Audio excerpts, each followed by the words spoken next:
बिस्मिल्लाहिर्रहमानिर्रहीम। सुजाद अहमद की तरफ से सबको सलाम पहुँचे। Book database lecture number 32। चलें स्टार्ट करते हैं। Structure query language. SQL stand for structure query language. SQL is not a full featured programming language, it is simply a data sub language.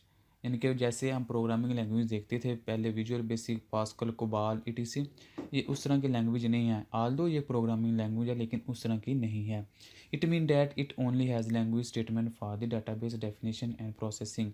तो ये सिर्फ डाटाबेस के मतलब है कि डाटाबेस को हासिल करना, इंसर्ट करना, डिलीट करना, क्यूरी करना, अपडेट करना, ये तमाम चीज़ें हम इस लैंग्वेज के ज़रिए करवाते हैं। The data definition commands are called data definition language.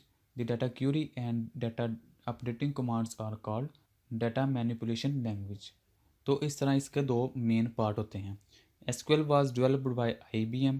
It is endorsed as a national standard by American National Standard Institute ANSI. ANSI ने इसको प्रूव किया था। A newer standard SQL 3 also exists, but most widely implemented version of SQL is ANSI SQL 92 standards. यानी कि इसका एक ये भी स्टैंडर्ड अवेलेबल है, लेकिन जो मोस्टली यूज़ होता है वो है 92 standard. SQL work with database programs like MS Access, DB2, Informix, MS SQL server, Oracle, ETC। तो इन डेटाबेस के मतलब ये लैंग्वेज काम करती है। इसके फीचर्स क्या हैं?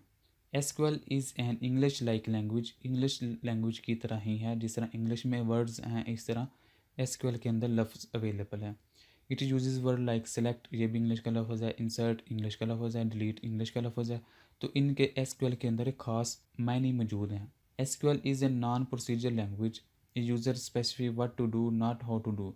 जो हमने पहले लैंग्वेज देखी थी विजुअल बेसिक या कोई और लैंग्वेज है, उसके अंदर हम बताते हैं कि कोई काम कैसे करना है, लेकिन हमने यहाँ ये नहीं बताना होता कि कोई काम कैसे करना है, बल्कि हमने ये बताना होता है कि कौन सा काम करना है।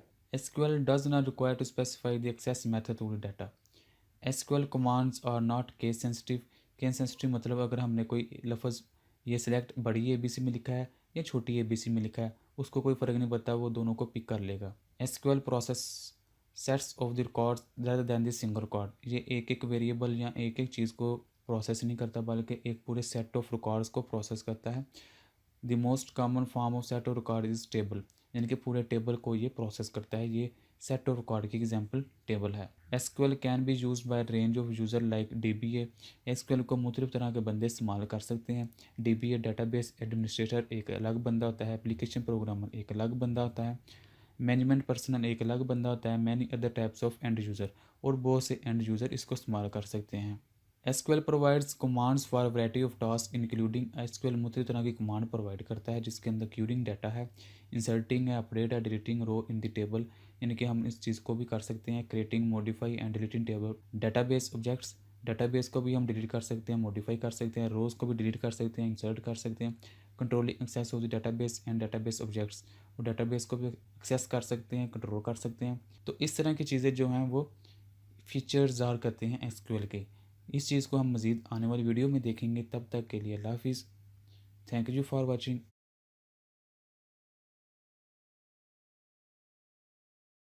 अगर कोई क्वेश्चन है कंप्यूटर साइंस के मतलब वो पूछे। चैनल को सब्सक्राइब करें और इस वीडियो को अपनी क्लास वालों के साथ शेयर करें।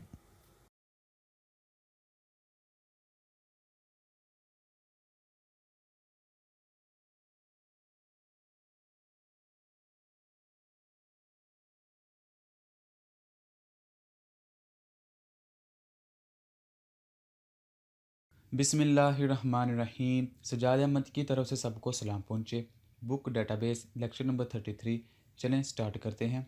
बेसिक SQL स्टेटमेंट्स क्या हैं, यानी कि बेसिक जो स्ट्रक्चर क्यूरी लैंग्वेज की स्टेटमेंट्स हैं, उनके अंदर कौन कौन सी स्टेटमेंट्स आती हैं। सबसे पहले जो बहुत ज़्यादा इस्तेमाल होती है वो है सिलेक्ट की स्टेटमेंट, जो कि सिलेक्ट कीवर्ड को इस्तेमाल करते हुए हम स्टेटमेंट देते हैं, उसको हम सिलेक्ट स्टेटमेंट्स कहते हैं। चूँकि हम डेटाबेस पढ़ रहे हैं और डेटाबेस के अंदर जो डाटा अवेलेबल होता है उसको हमने अगर रिट्रीव करना है, यानी कि रीड करना है, या डाटा हमारे पास पड़ा हुआ है हम वो देखना चाहते हैं, तो वो किस तरीके से हम देख सकते हैं।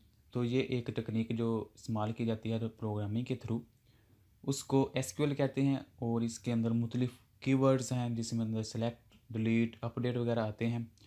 ये इंग्लिश की तरह कीवर्ड्स होते हैं और इनको इस्तेमाल करते हुए हम अपना काम कर सकते हैं। ये बहुत आसान और इजी लैंग्वेज है। चलिए इनको देखते हैं। सबसे पहले है सिंटैक्स। इसका क्या है, सिलेक्ट का कीवर्ड आएगा सबसे पहले, और जिस कॉलम को हमने सेलेक्ट करना है उसका नाम आएगा, और फ्रॉम का कीवर्ड आएगा, और टेबल का नाम आएगा। इन चीज़ों से घबराना नहीं, अभी हम इसको देखते हैं आगे क्या चीज़ है। ये एक टेबल है जिसका नाम है ईएमपी, यानी कि एक एम्प्लॉय का टेबल है, और हमें कहा जाए कि आप ना ईएमपी टेबल में से ईएमपी नंबर लेके आओ। यानी कि कोई आपको, आप किसी ऑफिस में काम करते हैं, आपको डेटाबेस की जॉब करते हैं, तो आपको अगर आपके जो ऊपर बैठे हैं, जो आपसे सीनियर हैं या बॉस हैं, वो आपको मोस्टली काम कहते हैं कि ये वाला डाटा लेके आओ या ये वाली रिपोर्ट लेके आओ, तो हम किस तरह से वो काम करते हैं। हालांकि हमारे पास बहुत ज़्यादा डाटा अवेलेबल होता है, लेकिन हमने कुछ मखसूस डाटा लेना होता है उसमें से। तो सिलेक्ट स्टेटमेंट जो होती है, आप सिलेक्ट का मतलब ये ना समझिएगा कि सिलेक्ट का मतलब ये है कि बस सिलेक्ट कर लो बस, बल्कि सिलेक्ट का मतलब ये है कि ये वाली चीज़ लेके आओ और ला के शो भी करवाओ। यानी कि सिर्फ सिलेक्ट का मतलब सिलेक्ट नहीं है, सिलेक्ट का मतलब आप ये समझिए कि सिलेक्ट भी करो और उसको लेके आके स्क्रीन पे शो भी करवाओ। बहुत ज़्यादा डाटा अवेलेबल है डेटाबेस के अंदर या टेक टेबल के अंदर, बहुत ज़्यादा, लेकिन हमें कहा जाएगा कि ये मखसूस डाटा जो है वो लेके आओ। तो सिलेक्ट की क्वेरी लगाएंगे, सिलेक्ट का मतलब ये होता है कि ये मखसूस डाटा तुमने पकड़ना है, इसको सिलेक्ट करना है, इसको रिट्रीव करना है, और फिर यूज़र को शो भी करवाना है, यानी कि जो उसके ऊपर वर्किंग कर रहा है, जो क्यूरी लगा रहा है, ये वाली क्यूरी। सिलेक्ट ईएमपी नंबर, ये कॉलम का नाम है, ईएमपी नंबर कॉलम का नाम है, और फ्रॉम ईएमपी, ईएमपी का मतलब है कि ये टेबल का नाम है। यानी कि हम इस तरह लिखते हैं कि पहले सिलेक्ट का कीवर्ड लिखते हैं और फ्रॉम लिखते हैं।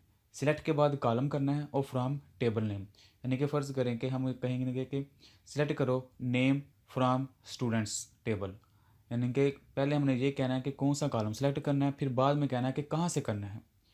पहले ये बताना है कि कौन सा काम करना है, और फिर करना है कि कहाँ से ये डाटा उठाना है। यानी कि हमने सिर्फ इसको यहाँ कमांड देनी होती है। ये इस तरह की प्रोग्रामिंग है कि हमने ये नहीं बताना होता कि काम कैसे करना है, बल्कि सिर्फ इसको ये बताना होता है कि ये काम कर दो बस। तो इसमें हम ये इसको कह रहे हैं कि select EMP number from EMP, यानी कि सिलेक्ट करो, यानी कि लेके आओ, हमें शो कराओ ईएमपी नंबर कॉलम फ्रॉम किधर से, ईएमपी टेबल से। तो इसका प्रैक्टिकल हम देख लेते हैं। ये देखिए, ये हमारे पास एक डाटा अवेलेबल है जिसके अंदर ये एक ईएमपी का टेबल है, जिसके अंदर ईएमपी नंबर है, यानी कि एम्प्लॉय नेम है, जॉब है, और हायर डेट है, सैलरी है, और कमीशन है, और डिपार्टमेंट नंबर है।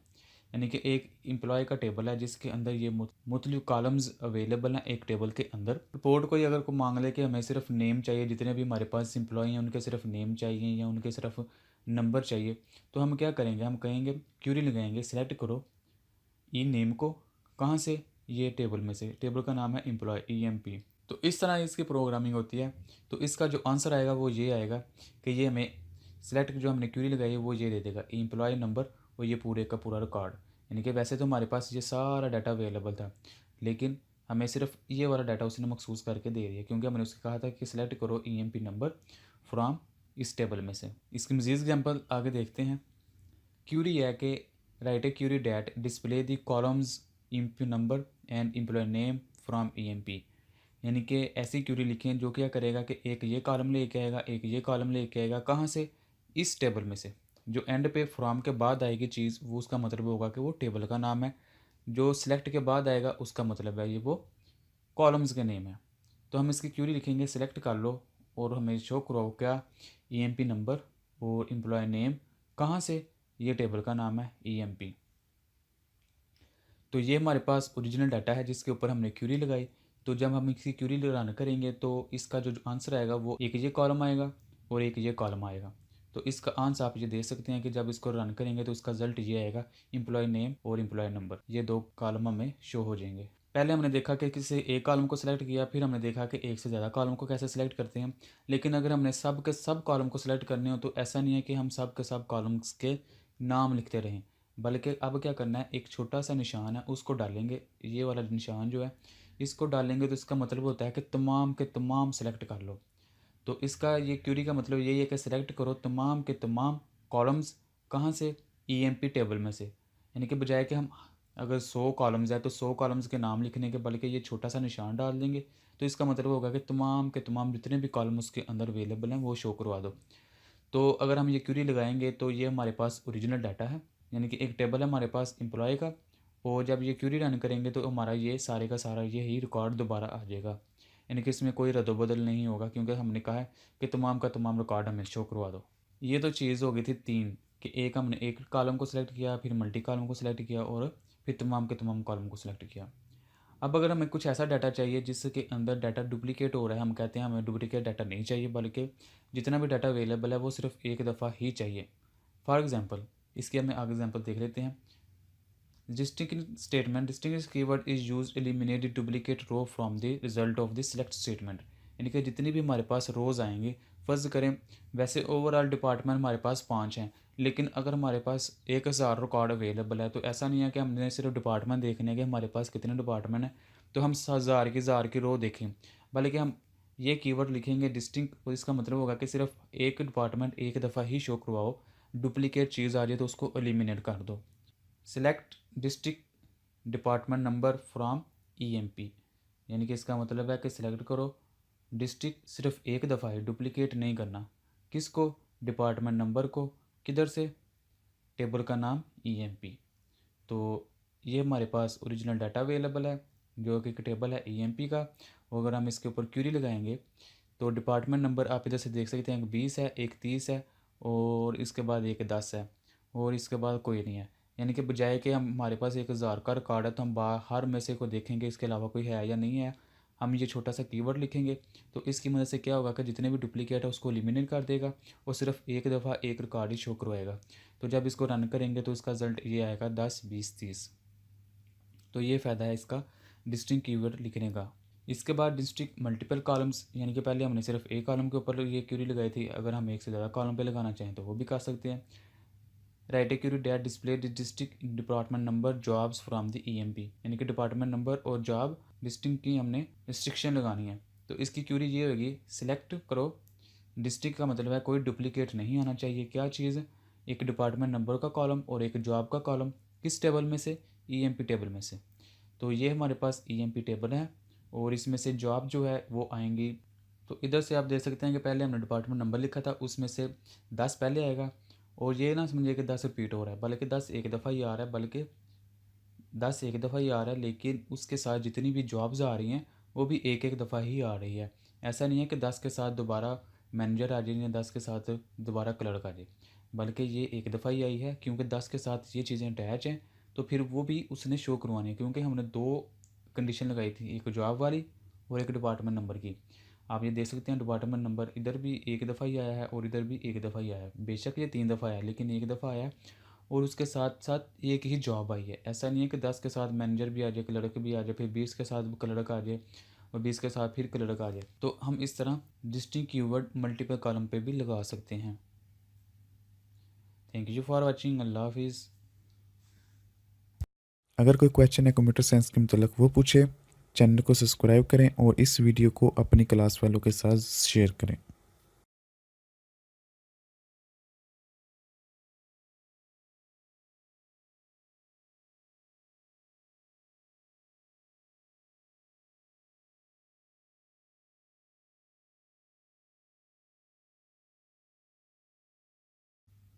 बिस्मिल्लाहिर्रहमानिर्रहीम। सज्जाद अहमद की तरफ से सबको सलाम पहुँचे। Database lecture number 34। चलें स्टार्ट करते हैं। Select statement with where clause, यानी कि सिलेक्ट स्टेटमेंट ही चल रही है लेकिन अब इसके अंदर एक कीवर्ड का इजाफा हो गया वेयर का। पहले हमने जो सिंटैक्स पढ़ा था उसके अंदर सिलेक्ट था, यानी कि सिलेक्ट करो और हमें शो कराओ क्या चीज़, ये वाले कॉलम्स या एक कॉलम या multiple columns.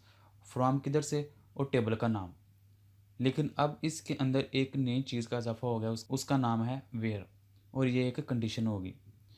Where clause is use to retrieve data from a table conditionally, यानी कि हम डाटा रिट्रीव करते हैं, डाटा गेट करते हैं, डाटा हासिल करते हैं टेबल में से कंडीशन लगा के। यानी कि कुछ कंडीशनल डाटा हो सकता है कि हम कह सकते हैं कि फॉर एग्जांपल हम कह सकते हैं कि हमें जॉब का पूरा कॉलम नहीं चाहिए, बल्कि वो वाली जॉब चाहिए जो क्लर्क वाली है, या वो वाली जॉब चाहिए जो एडमन की है। तो इस तरह हम कुछ कंडीशन लगा के अपना डाटा जब रिट्रीव करना चाहेंगे तो फिर हम वेयर चीज़ का सहारा लेंगे।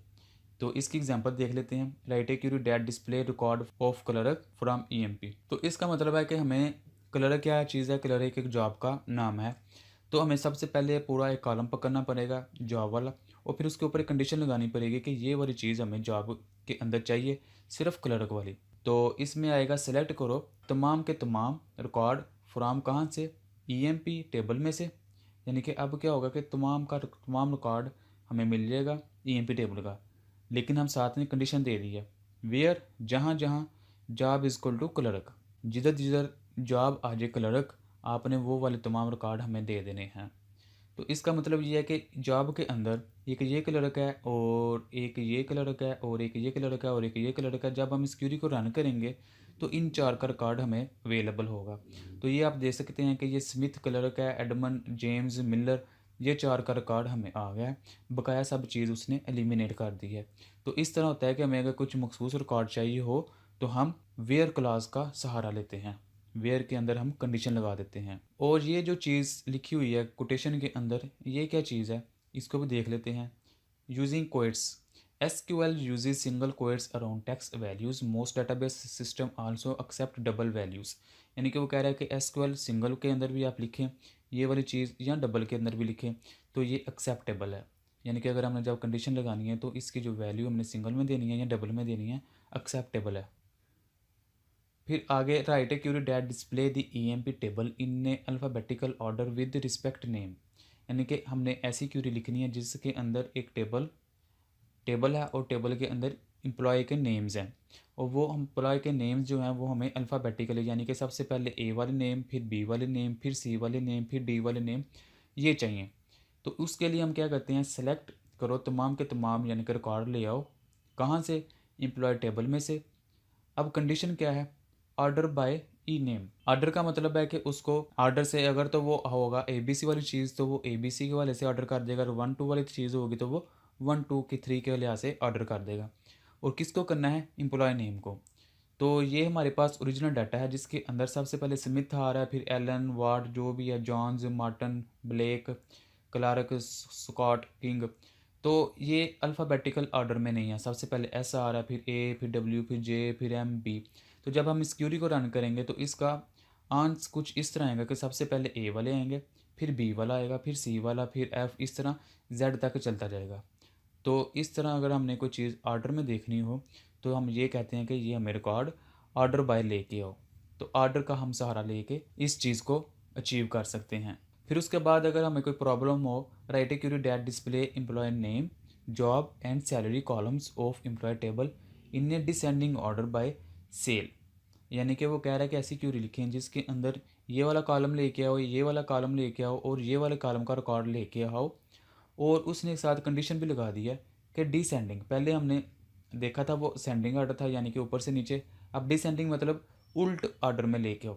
उल्ट ऑर्डर का मतलब क्या है कि किसके ऊपर? सैलरी। अब चूँकि सैलरी एक न्यूमेरिक्स वैल्यू है, यानी कि वो डिजिट्स में आती हैं 1 2 की शक्ल में। अगर तो वो ऑर्डर वाइज होता है तो उसका मतलब था कि सबसे पहले छोटी वैल्यू, फिर बड़ी, फिर बड़ी, फिर बड़ी, फिर बड़ी, यानी कि 1 2 3 4 5।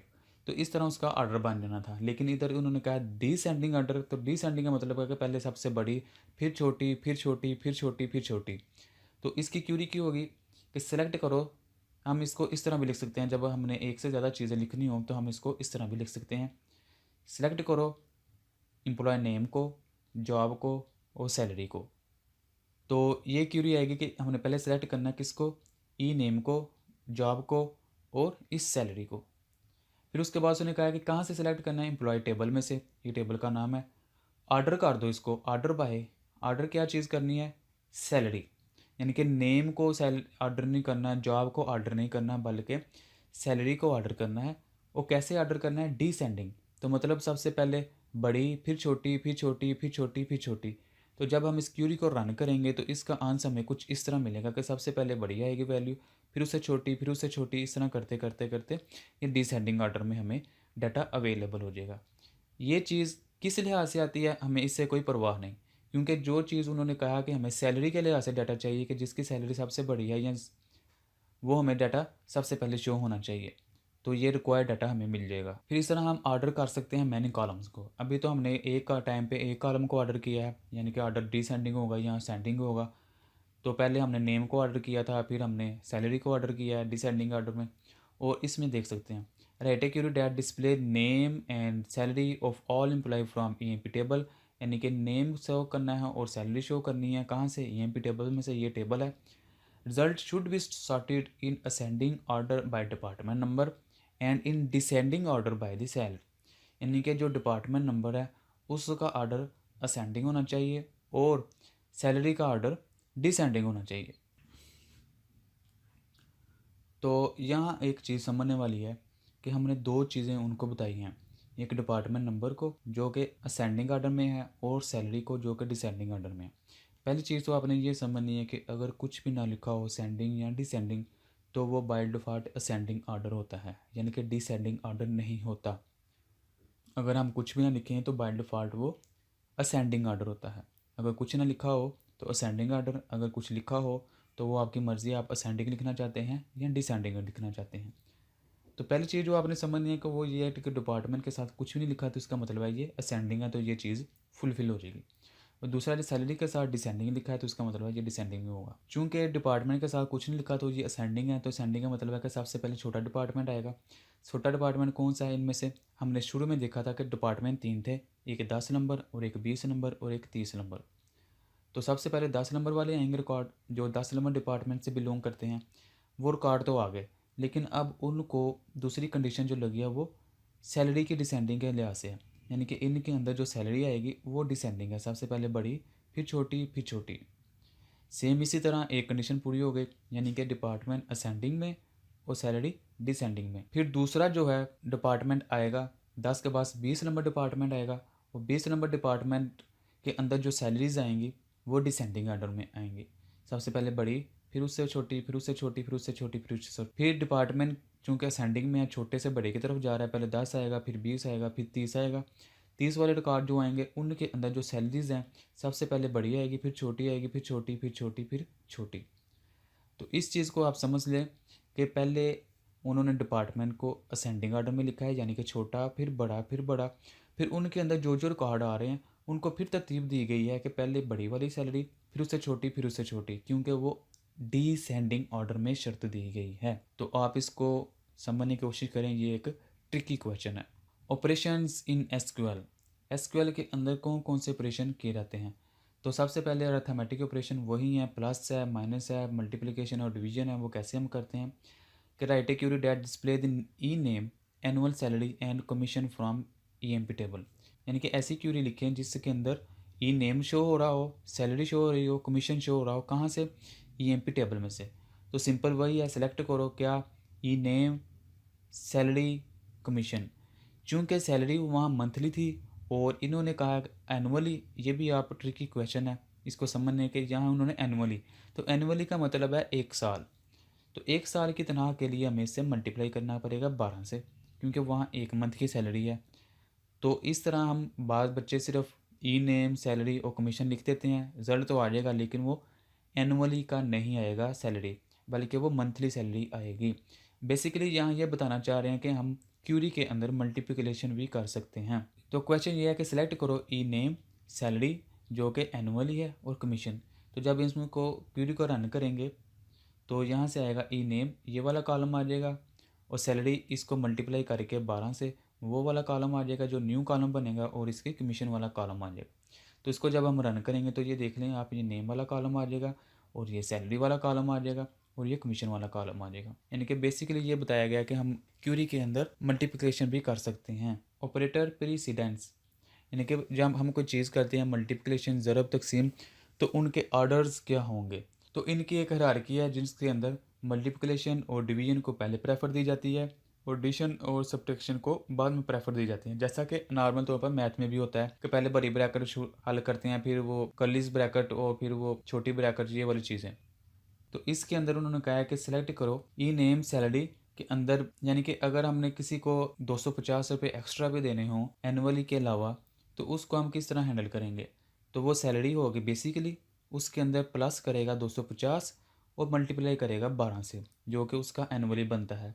तो बेसिकली हमें ये शो करवाना चाह रहा है कि हम एक क्यूरी के अंदर दो चीज़ें भी शो करवा सकते हैं, यानी कि मैथमेटिकली के दो ऑपरेशन भी परफॉर्म करवा सकते हैं। तो इनमें ऑर्डर क्या चलेगा कि पहले मल्टीप्लिकेशन होगा या पहले प्लस होगा? तो ये चीज़ हमें बताने के लिए उन्होंने बताया कि सबसे पहले मल्टीप्लिकेशन और डिवीजन को प्रेफर दी जाती है, उसके बाद एडिशन और सब्ट्रैक्शन को। तो इधर जब हम क्यूरी को रन करेंगे तो इसका आंसर कुछ इस तरह आएगा कि पहले मल्टीप्लिकेशन को इसको शो करवाएगा कि मल्टीप्लाई करके करने के बाद ये आता है और उसके अंदर 800 जमा किया गया है। तो ओवरऑल इसका फिर ये बनता है, यानी कि अगर जमा माइनस ज़रब तकसीम आ जाए इकट्ठे, तो सबसे पहले मल्टीप्लिकेशन को फिर डिवीजन को फिर एडिशन को और माइनस को। इस तरह उन्होंने कहा है कि ये हम इसको हैंडल कर सकते हैं।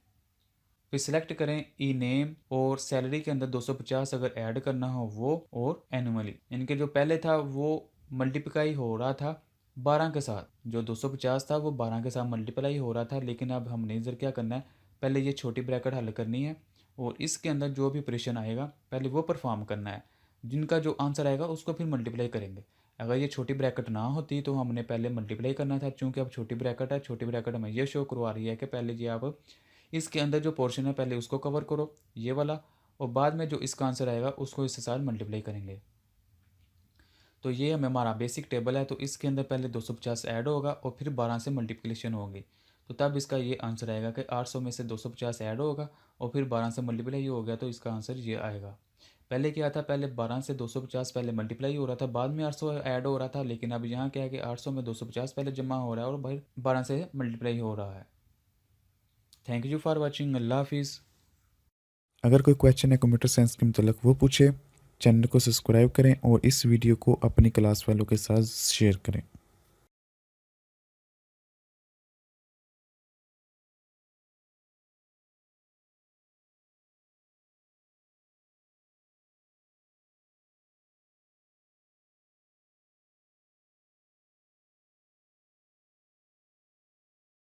बिस्मिल्लाहिर्रहमानिर्रहीम।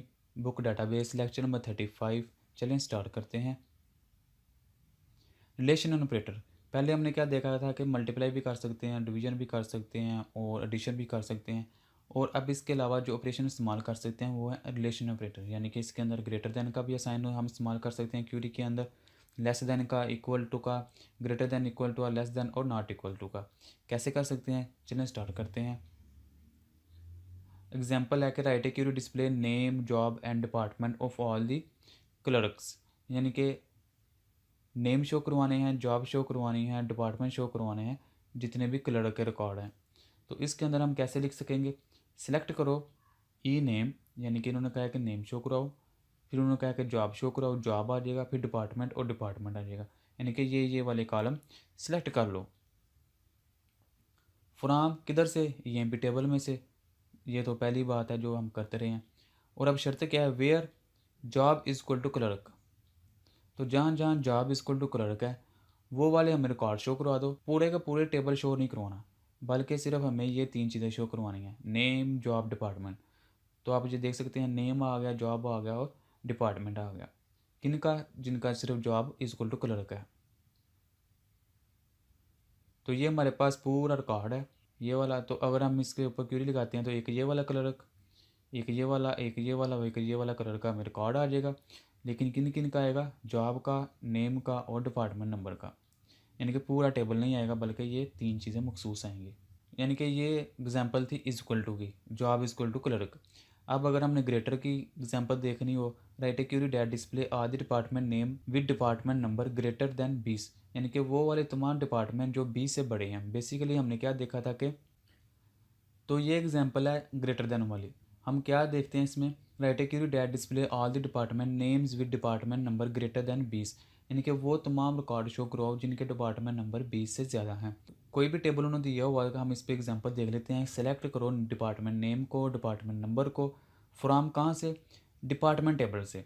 ये बात आपने याद रखनी है कि टेबल कौन सा है। पहले हमने जितने भी रिकॉर्ड देखे हैं वो एम्प्लॉय टेबल में से थे, लेकिन अब इधर इन्होंने जो एग्जांपल चेंज की है, इसके अंदर इन्होंने एम्प्लॉय टेबल की जगह डिपार्टमेंट टेबल दे दिया गया है। तो ये आप देख सकते हैं कि ये एक टेबल है जिसका नाम है डिपार्टमेंट। तो इसके ऊपर अगर हम क्यूरी रन करेंगे तो इसके अंदर 2 जवाब हमें मिलेंगे, एक तो ये 30 और एक ये 40, क्योंकि ये दोनों 20 से बड़े हैं। तो हमारी क्यूरी भी यही है कि सिलेक्ट करो डिपार्टमेंट नेम को, डिपार्टमेंट नंबर को, फ्रॉम कहाँ से, डिपार्टमेंट, ये डिपार्टमेंट का टेबल है। वेयर शर्त क्या है, डिपार्टमेंट नंबर बड़ा हो 20 से, यानी कि उन तमाम को सिलेक्ट कर लो जिनके डिपार्टमेंट नंबर 20 से बड़े हैं, तो ये 2 ही आएंगे। इन दोनों को सिलेक्ट करके ये हमें शो करवा रहा है, इन दोनों को एलिमिनेट कर देगा क्योंकि ये 20 से बड़े नहीं हैं। तो रिकॉर्ड हमें सिर्फ 2 का शो करवाएगा, क्योंकि लोकेशन हमें उन्होंने नहीं बताया कि लोकेशन भी हमें चाहिए या नहीं चाहिए। फिर उसके अलावा comparing one column with other, यानी कि एक कॉलम को दूसरे कॉलम से कंपेयर करना हो तो हम उसको किस तरह करते हैं। Write a query that display those employees who commission is greater than their salary, यानी कि एक कमीशन वाला कॉलम है और एक सैलरी वाला कॉलम है। ये आप देख सकते हैं कि सैलरी वाला कॉलम है और एक कमीशन वाला कॉलम है। तो उन्होंने कहा है कि हमें उन एम्प्लॉय के नेम शो करवाओ जिनकी कमीशन उनकी सैलरी से भी ज़्यादा है। तो उसके लिए क्या होगा, सेलेक्ट करो, सेलेक्ट का कीवर्ड ई नेम चाहिए और उसके अलावा सैलरी चाहिए और इसके अलावा कमीशन वाला कॉलम चाहिए। फ्रॉम कहाँ से, ईएमपी टेबल में से। कंडीशन क्या है कि कमीशन बड़ा हो सैलरी से। वेयर यानी कि जहाँ जहाँ कमीशन बड़ा है सैलरी से हमें वो शो करवा दो। तो आप यहाँ देख सकते हैं कि यहाँ सैलरी 1600, ये 300 है, ये भी नहीं शो होगा। ये 1250 है और ये 500 है, ये भी नहीं शो होगा। ये 1250 है और कमीशन उसकी 1400 है, यानी कि सैलरी 1250 है, कमीशन 1400 है। तो ये वाला रिकॉर्ड हमें मिलेगा क्योंकि ये बड़ा है, यानी कि कमीशन बड़ा है सैलरी से, तो इसमें ये नहीं शो होगा। तो ये आप देख सकते हैं कि मैं सिर्फ एक रिकॉर्ड शो हुआ है। और किस किस का शो हुआ है, जो हमने यहाँ बताया कि नेम, सैलरी और कमीशन। बकाया टेबल वो एलिमिनेट कर देगा। इसके अलावा लॉजिकल ऑपरेटर भी इस्तेमाल होते हैं। लॉजिकल ऑपरेटर मतलब एंड और नॉट। ये हम पहले भी देख चुके हैं प्रोग्रामिंग के अंदर। एंड क्या होता है, जिसके अंदर दोनों तरफ कंडीशनें ट्रू होती हैं। और कौन सी होती है, जिसमें कोई एक कंडीशन ट्रू हो जाती है। और नॉट कौन सा होता है, जो कि हर चीज़ को उल्ट कर देता है। तो पहले हम ये देख सकते हैं कि एंड की एग्जांपल कौन सी है। Write a query that display all clerks whose earn between jar and 2000, यानी कि वो वाले एम्प्लॉय नंबर और एम्प्लॉय के नेम्स, जॉब और सैलरी शो करवानी है जिनके अंदर उनकी सैलरी 1000 और 2000 के दरमियान में है। तो इसके लिए हम क्या करते हैं, सिलेक्ट करना है एम्प्लॉय नंबर को, एम्प्लॉय नेम को, जॉब को, सैलरी को। ये तो पहली ही चीज़ है जो हम कर रहे हैं। फ्रॉम कहाँ से, एम्प्लॉय टेबल में से। वेयर कंडीशन क्या है, सैलरी बिटवीन। बिटवीन एक की वर्ड है, रिजर्व्ड कीवर्ड। जिस तरह सेलेक्ट एक कीवर्ड है, फ्रॉम एक कीवर्ड है, वेयर एक कीवर्ड है, तो इस तरह बिटवीन भी एक कीवर्ड है, जिसका मतलब होता है कि उसने इन दोनों के वैल्यू के दरमियान जो चीज़ें हैं वो शो करवानी होती हैं। तो सैलरी बिटवीन 1000 और 2000 के दरमियान में हो। और एंड वो उनकी जॉब कौन सी हो, क्लर्क हो। यानी कि क्वेश्चन ये था, राइट एक्यूरेट डिस्प्ले आदि क्लर्क, यानी कि सिर्फ वो क्लर्क शो करवाओ जो 1000 और 2000 के दरमियान में अर्न कर। तो इसलिए हमने जहाँ एक से ज़्यादा कंडीशनें शो करवानी हो, एक से ज़्यादा ऑपरेटर हमने शो करवाने हो, तो वहाँ हम एंड का लगाते हैं। तो and job is equal to clerk. तो जॉब भी क्लर्क वाली होनी चाहिए और सैलरी भी 1000 और 2000 के दरमियान होना चाहिए। वो वाला डाटा हमें शो करवा दो। तो ये हमारा ओरिजिनल डाटा है। आप इसमें देख सकते हैं कि एक क्लर्क की जॉब, एक ये वाला क्लर्क है और इसकी सैलरी 800 है, ये नहीं शो होगा। फिर उसके अलावा एक क्लर्क ये है और इसकी 1100 है, ये शो होगा। एक क्लर्क ये है 950, ये नहीं शो होगा। और एक ये क्लर्क है और इसकी 1300 है और एक ये शो होगा। तो जब इस क्यूरी को रन करेंगे तो इसका आंसर आप ये देख सकते हैं कि एक क्लर्क 1100 वाला और एक क्लर्क 1300 वाला शो हो गया है। और साथ उनके एम्प्लॉय नेम और एम्प्लॉय नंबर भी आ गए हैं। फिर इसी तरह राइट है query display all the employees who are either clerk or all the employees. Clerk हों या कोई भी एम्प्लॉय हो, वो 1000 और 2000 के दरमियान अर्न करते हों। यानी कि पहले हमने कंडीशन लगाई थी एंड की, और एंड का मतलब था कि यहाँ जॉब सिर्फ क्लर्क वाली होनी चाहिए। लेकिन अब चूंकि आर है, आर का मतलब है कि क्लर्क भी आ जाएँ या कोई और भी आ जाए, इससे हमें कोई फ़र्क नहीं पड़ता। लेकिन शो करवाओ जो कि 1000 और 2000 के दरमियान अर्न करते हैं। तो इसलिए select EMP name, employee number, job, salary from EMP यानी कि टेबल का नाम। वेयर कंडीशन ये है कि सैलरी बिटवीन 1000 और 2000 के दरमियान होनी चाहिए, या जॉब इसको टू क्लर्क, यानी कि ये कंडीशन फुलफिल हो या ना हो, हमें आउटपुट मिल जानी चाहिए। तो ये हमारा ओरिजिनल डाटा है। इसके अंदर आप देख सकते हैं कि जिनकी सैलरी 1000 और 2000 के दरमियान है, एक 1600, 1250 है और 1250 है और 15, 11 और 13। तो इनके रिकॉर्ड हमें ये शो हो जाएंगे 1600, 1250, 1250, 15, 11 और 1300। एक चीज़ इसमें आपने नोट करनी है कि 800 भी इसके अंदर आ गया है और 950 भी इसके अंदर आ गया। हालांकि हमने कंडीशन लगाई थी 1000 और 2000 के दरमियान। वो बात ठीक है कि ये जितने भी रिकॉर्ड आए हैं इसके और इसके अलावा वो इसी के थ्रू ही आए हैं। लेकिन जो हमने और लगाया, तो और का मतलब है कि हमें वो रिकॉर्ड भी शो करवा दो जिनकी जॉब इसको जो क्लर्क है। यानी कि सैलरी तो हमने सब के ऊपर लगा दी है कि सैलरी में से जो 1000 और 2000 के दरमियान जो कोई भी कमाता है वो ले आओ। और उसके अलावा जिनका डेजिग्नेशन क्लर्क है या जिनकी जॉब क्लर्क है वो ले आओ। जॉब क्लर्क के ऊपर हमें ये नहीं बताया गया कि उनकी जॉब जो है वो 1000 और 2000 के दरमियान कमाते हैं, बल्कि उन्होंने बस ये कहा है कि जॉब जिनकी क्लर्क है वो सब के सब ले आओ। फिर उसके अलावा बेशक उनकी जॉब जो क्लर्क है, बेशक उनकी जो पे है वो 1000 से छोटी है या 1000 से बड़ी है, वो नहीं उन्होंने मांगी। सिर्फ ये कहा है कि जॉब इसको क्लर्क वो सब ले आओ। और जिनकी पे जो है वो 1000 और 2000 के दरमियान है वो ले आओ। तो जावा वाले में क्या आएंगे, क्लर्क सब के सब आ जाएंगे, बेशक उनकी छोटी है 1000 से या 1000 से बड़ी है। और फिर बाकी जो आएंगे रिकॉर्ड उनके अंदर वो कंडीशन फुलफिल होगी कि जिनके 1000 और 2000 के दरमियान कमाते हैं। फिर उसके अलावा select employ number, employ name, job salary from EMP where salary बड़ी है 1500 से, यानी कि वो वाले ले आओ एम्प्लॉय जिनकी सैलरी 1500 से बड़ी है और जॉब उनकी मैनेजर है या जॉब इक्वल टू सेलमैन। तो इसका मतलब है सेलमैन सब के सब आ जाएंगे, लेकिन जॉब जिनकी मैनेजर है वो वही आएंगे जिनकी 1500 से बड़ी पे है। तो ये हमारा ओरिजिनल डाटा है। तो आप इसमें देख सकते हैं कि सेलमैन सेलमैन ये भी आ गया, ये भी आ गया और ये भी आ गया, ये सब के सब सेलमैन आ गए हैं, लेकिन मैनेजर सिर्फ वही आएगा जिनकी 1500 से बड़ी है। तो ये मैनेजर की आप ये देख सकते हैं, एक ये पेज देख सकते हैं, एक ये पेज देख सकते हैं। तो आर के बाद जो कंडीशन आती है वो उसके ऊपर कोई फुलफ़िल नहीं होता है, लेकिन एंड की जो कंडीशन होती है वो दोनों को फुलफ़िल करनी पड़ती है। एंड का मतलब ये है कि हाँ ये भी काम करो और ये भी काम करो, यानी कि जहाँ ये भी हो और ये भी हो वो वाला ले आओ। और आर का मतलब है कि बेशक वो ले आओ या बेशक वो ले आओ या दोनों ले आओ। तो अगर वो दोनों का रिकॉर्ड अवेलेबल हो तो वो ले आएगा। इसी तरह right accurate that display all managers and salesman with salary over 1500। तो अब इसमें क्या होगा कि तमाम के तमाम मैनेजर और सेलमैन जिनकी पे 1500 से बड़ी है, पहले क्या था कि तमाम के तमाम सेलमैन ले आओ बेशक उनकी कोई भी पे है, लेकिन इसमें क्या है कि सेलमैन और मैनेजर जिनकी 1500 से ओवर है अब सिर्फ वो आएंगे। तो इसकी क्यूरी आप देख लें कि select employ number, employ name, job salary from EMP, ये तो पहले ही है, वेयर सैलरी 1500 से बड़ी हो and job equal to manager या जॉब इक्वल टू सेलमैन, या यानी कि जॉब उसकी बेशक सेलमैन हो या जॉब उसकी मैनेजर हो। चूँकि ये और के अंदर आ रही हैं ये दोनों चीज़ें, तो इसके अंदर कोई भी आ जाए तो उसको उसने पिक कर लेना है। चूँकि ये एंड के अंदर आ रहा है ये सैलरी, तो इसलिए ये दोनों इसके ऊपर अफेक्ट होंगी, यानी कि जॉब की जो कंडीशन है वो और के ऊपर आ रही है कि यहाँ वो वाला जॉब आ जाए या वो वाली जॉब आ जाए, कोई भी आ जाए पकड़ लो। और एंड में क्या है कि सैलरी उसकी 1500 से ज़रूर बड़ी होनी चाहिए। तो अब आप देखेंगे कि जितने भी रिकॉर्ड आएंगे वो उनके सब की सब सैलरी 1500 से बड़ी होगी, सेलमैन की भी और मैनेजर की भी। जो पहले रिकॉर्ड आए थे वो यहाँ ज़्यादा थे क्योंकि उसमें हमने तमाम के तमाम सेलमैन पकड़ लिए थे, बेशक उनकी 1500 से थी या 1000 थी या 500 थी या 3000 थी, लेकिन अब सिर्फ सेलमैन भी वही आएंगे, मैनेजर भी वही आएंगे जिनकी 1500 से ओवर होगी। Thank you for watching. अल्लाह हाफिज़। अगर कोई क्वेश्चन है कंप्यूटर साइंस के मतलब वो पूछे, चैनल को सब्सक्राइब करें और इस वीडियो को अपनी क्लास वालों के साथ शेयर करें।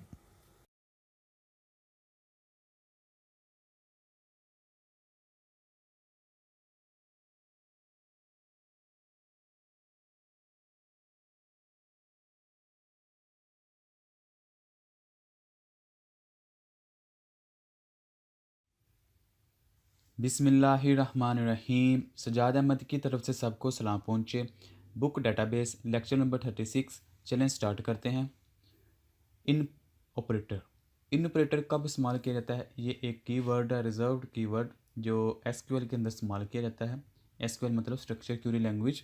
इसके अंदर हमने एक तरह की रेंज देनी होती है कि आपने इन के दरमियान कोई डाटा अवेलेबल है तो वो हमें शो करवाना है, यानी कि एक तरह की हम लिमिट लगा के ये बता देते हैं कि इसके अंदर अंदर जो डाटा है वो हमें शो करवा दो। For example, write a query that display all employees who have one of 3 MGR numbers, यानी कि वो वाले एम्प्लॉय शुरू करो जिनके नंबर्स इन 1 of 3, यानी कि नीचे जो रेंज दी गई है 1 of 3, ये वाले 3 जो रेंज दी गई है इनमें से जिनके एम्प्लॉय नंबर हैं मैनेजर के, वो हमें डाटा शो करवा दो। तो आप देख सकते हैं कि ये सिलेक्ट ईएमपी ये हम पहले करते रहे हैं, ईएमपी नंबर, ई नेम, सैलरी और मैनेजर जो हमने इधर शो करवाना है ये उनके नाम आ गए। फ्राम कहाँ से? ईएमपी टेबल से। वेयर, ये उसकी कंडीशन है। MGR इन, यानी कि MGR की वैल्यू यहाँ ये हो या ये हो या ये हो, यानी कि हमने रेंज दे दी है कि इनके दरमियान दरमियान वाली वैल्यू हो तो हमें वो शो करवा दो, इसके बाहर जाने की ज़रूरत नहीं है। तो वो देखेगा कि इनके दरमियान वाली वैल्यू अगर ये वाली है तो वो शो करवा दी थी इसने 75 66 और 77 88, फिर इसने 75 66। लेकिन इसके अंदर आप ये देख सकते हैं कि एक ये वैल्यू है 8902, तो ये इसने यहाँ शो नहीं करवाई। इसकी वजह क्या है कि इसका रिकॉर्ड डाटाबेस में अवेलेबल है ही नहीं। आप इसका ओरिजिनल रिकॉर्ड देख सकते हैं कि ये हमारे पास ओरिजिनल टेबल है ईएमपी का। तो इसमें आप देख सकते हैं कि 8902 नहीं है, 89 इसमें नहीं है, तो इसलिए उसने 8902 नहीं शो करवाया। यानी कि हमने जब कोई रेंज देनी होगा फिर हम कह देते हैं कि इसमें से, इन का मतलब है इन, यानी कि इसके अंदर चले जाओ। ये जो उसने रेंज दी है, ये जो ब्रैकेट के अंदर उसने रेंज दी है कि इसके अंदर चले जाओ और जो डाटा इसके मुताबिक अवेलेबल है वो हमें जाके शो करवा दो। तो इनका इस्तेमाल हम इस तरह करते हैं कि जब हमें पता हो कि ये स्पेसिफिक रेंज है या स्पेसिफिक डाटा है और उसके अंदर ही हमने कुछ तलाश करना है। लाइक ऑपरेटर्स, लाइक ऑपरेटर बहुत ज़्यादा अहम है और बहुत ज़्यादा इस्तेमाल होता है कहाँ, जब हमने कोई डाटा सर्च करना हो किसी भी डाटा में से। यानी कि वैसे तो हम डाटा ये लेके ही आते हैं, लेकिन हमने जब कोई स्पेसिफिक डाटा सर्च करना हो, मसलन हमें सिर्फ वो डाटा चाहिए जिनके नाम ए से शुरू होते हैं। वैसे तो अगर हमने किसी के नाम शो करवाने हों तो वो तो सिर्फ पूरे का पूरा रिकॉर्ड आएगा, यानी कि पूरे का पूरा कॉलम आ जाएगा कि ये वाला नेम है, या वो ऑर्डर में आएंगे या वो डिसेंडिंग ऑर्डर में आएंगे। लेकिन हमें सिर्फ अगर स्पेसिफिक रिकॉर्ड चाहिए हो कि हमें सिर्फ एस वाले नेम चाहिए या बी वाले नेम चाहिए, तो तब लाइक का ऑपरेटर इस्तेमाल होता है। वैसे भी अगर आपने अपने मोबाइल के अंदर कोई डिक्शनरी डाउनलोड की हो तो उसके अंदर जब हम कोई लफ्ज़ तलाश करते हैं तो ये यही पैटर्न को फॉलो करते हुए वो पीछे कोडिंग हुई होती है कि किस तरह वो कोई लफ्ज़ जो हम टाइप करते हैं सर्च करके लेके आ के दे देते हैं। तो इसका इस्तेमाल कैसे हैं वो हम देख लेते हैं। Two symbols can be use to construct the search string, यानी कि कोई स्ट्रिंग हमने सर्च करनी है तो उसके लिए दो सिंबल इस्तेमाल होते हैं, एक ये परसेंटेज वाला और एक ये लाइन जो इसको हम अंडरस्कोर कहते हैं। तो इनको कैसे इस्तेमाल कर सकते हैं आप सिंटैक्स देख लें इसका। सेलेक्ट का कीवर्ड लिखते हैं हम पहले कि सिलेक्ट करके लाओ किस कॉलम से, फ्रॉम किस टेबल से, ये तो हम पहले ही करते रहे हैं। वेयर, अब ये कॉलम जो हमने कहना है वो वाला कॉलम, तो लाइक पैटर्न ये, यानी कि ये वाला जो इधर पैटर्न होगा वो वाला पैटर्न हमें सर्च करके देगा, कहाँ से, जो हम कॉलम इधर देंगे। इसके एग्जांपल देख लेते हैं हम कि write a query that display all employees who name start with S, यानी कि वो वाले एम्प्लॉयज़ जिनके नाम एस से स्टार्ट होते हैं वो चाहिए। तो क्यूरी किस तरह होंगे, select E name from E M P table का नाम, वेयर ई नेम, यानी कि ई नेम का जो कॉलम है वो लाइक करे, यानी कि इस तरह सेम हो, कैसे, जिसका ये पहला करेक्टर एस हो, पहला करेक्टर इस तरह एस हो, और इसका मतलब है कि इसके आगे जितने भी लफ्ज़ आएंगे हमें उससे कोई गर्ज नहीं, वो कुछ भी हो सकते हैं, लेकिन जो पहला करेक्टर है वो हमेशा एस हो, तो वो वाले नेम हमें शो करवाओ। तो ये परसेंटेज शो कर रहा है कि इसके आगे एक लफ्ज़ हो सकता है, 100 हो सकते हैं, 2 हो सकते हैं, 9 हो सकते हैं, कुछ भी हो सकता है, उससे उसको कोई गर्ज नहीं, लेकिन जो पहला करेक्टर है वो हमेशा एस वाला होगा। तो आप ये देख सकते हैं इसने दो रिकॉर्ड शो करवाए हैं जिसके अंदर पहला लफ्ज़ एस से स्टार्ट हो रहा है, स्मिथ और स्कॉट।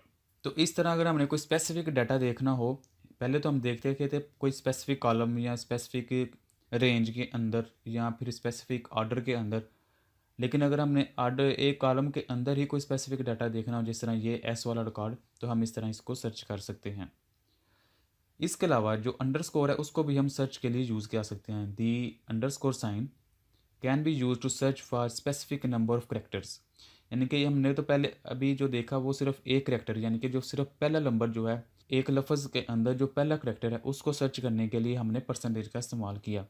लेकिन अगर हमने एक से ज़्यादा करेक्टर्स देखने हों तो तब हम कौन सा इस्तेमाल करते हैं, तब हम अंडरस्कोर को इस्तेमाल करते हैं। वो कैसे, एग्जांपल देख लेते हैं इसकी।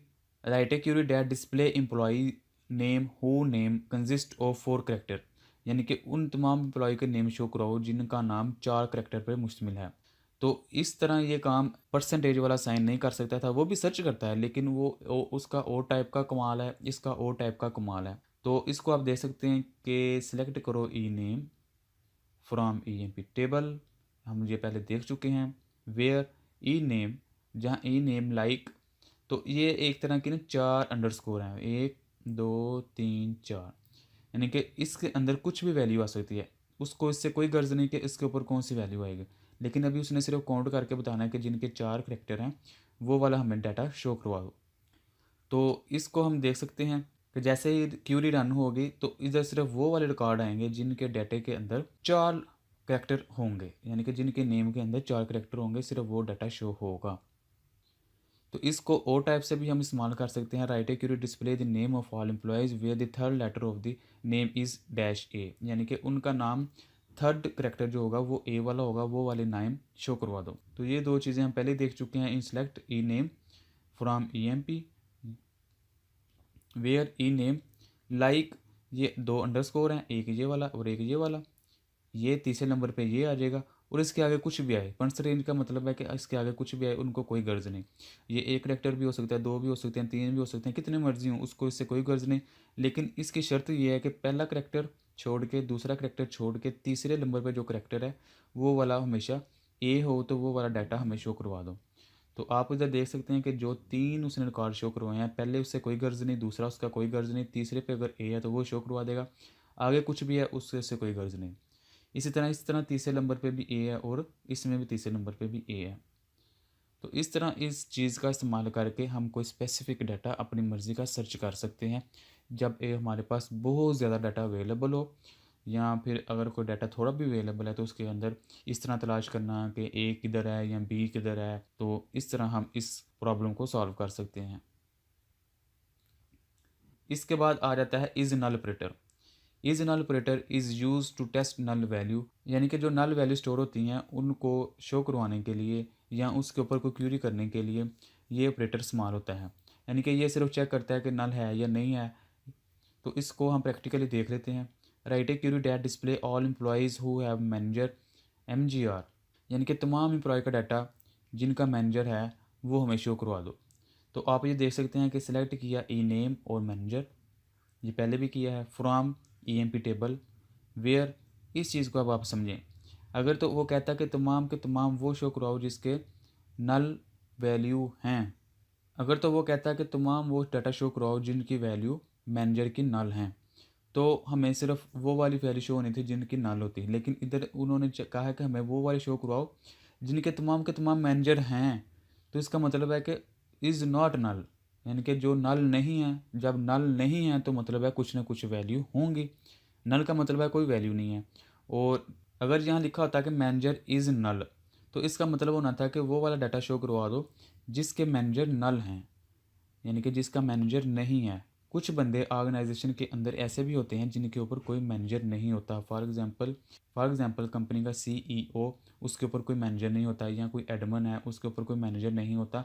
तो इस तरह पूरी ऑर्गेनाइजेशन के अंदर कुछ ऐसे अफराद भी होते हैं जिनका कोई मैनेजर नहीं होता। तो इन्होंने कहा है कि वो तमाम एम्प्लॉय शो करवाओ जिनके तमाम मैनेजर हैं। तो इसके उल्ट अगर हम देखें तो वो शो करवा दो जिसके मैनेजर नल नहीं है। यानी कि अगर नल होते तो फिर इसका मतलब था कि उसका मैनेजर नहीं है। लेकिन अब चूंकि हमें वो चाहिए जिनका नल नहीं है, तो ये वाला डाटा हमें शो हो जाएगा। अब अगर हम ओरिजिनल डाटा की तरफ देखें तो आपको कुछ समझ आएगी। ये देखें, अगर ये हमारे पास ओरिजिनल डाटा है जिसके अंदर ये नेम है Smith, Allen, Ward, Jones, Martin, Blake, Clark, जो भी है इनके नाम। लेकिन ये चीज़ आपने नोट करनी है कि इस जो मैनेजर के अंदर सिर्फ एक रिकॉर्ड ऐसा है जिसका कोई मैनेजर नहीं है। वो कौन है? वो प्रेसिडेंट है। यानी कि सदर का ओहदा ऐसा है जिसका कोई मैनेजर नहीं है। तो इसको छोड़ के इन्होंने तमाम का तमाम रिकॉर्ड हमें शो करवा दिया। ये वाला, ये क्यूरी कैसे रन हुई? वो वाला डाटा शो करवा दो जिसका मैनेजर नल ना हो। तो आप ये देख सकते हैं इसका भी मैनेजर नल नहीं है, इसका भी नल नहीं है, किसी का भी इधर से नल नहीं है। यहाँ तक और यहाँ से लेकर यहाँ तक इनके मैनेजर नल नहीं है। तो इसलिए हमें ये डाटा शो करवा दिया गया है कि वो वाला डाटा शो करवाओ जिसके मैनेजर अवेलेबल हैं, या आप इस तरह कह सकते हैं कि वो वाला डाटा शो करवाओ जिसके मैनेजर नल नहीं हैं। तो इस तरह में ये डाटा शो हो जाएगा।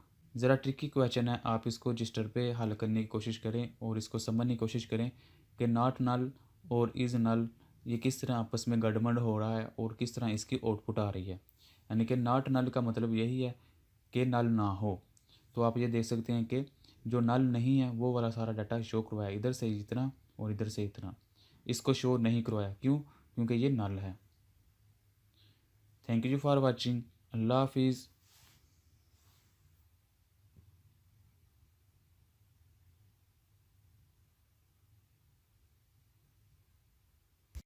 अगर कोई क्वेश्चन है कंप्यूटर साइंस के मतलब वो पूछे, चैनल को सब्सक्राइब करें और इस वीडियो को अपनी क्लास वालों के साथ शेयर करें।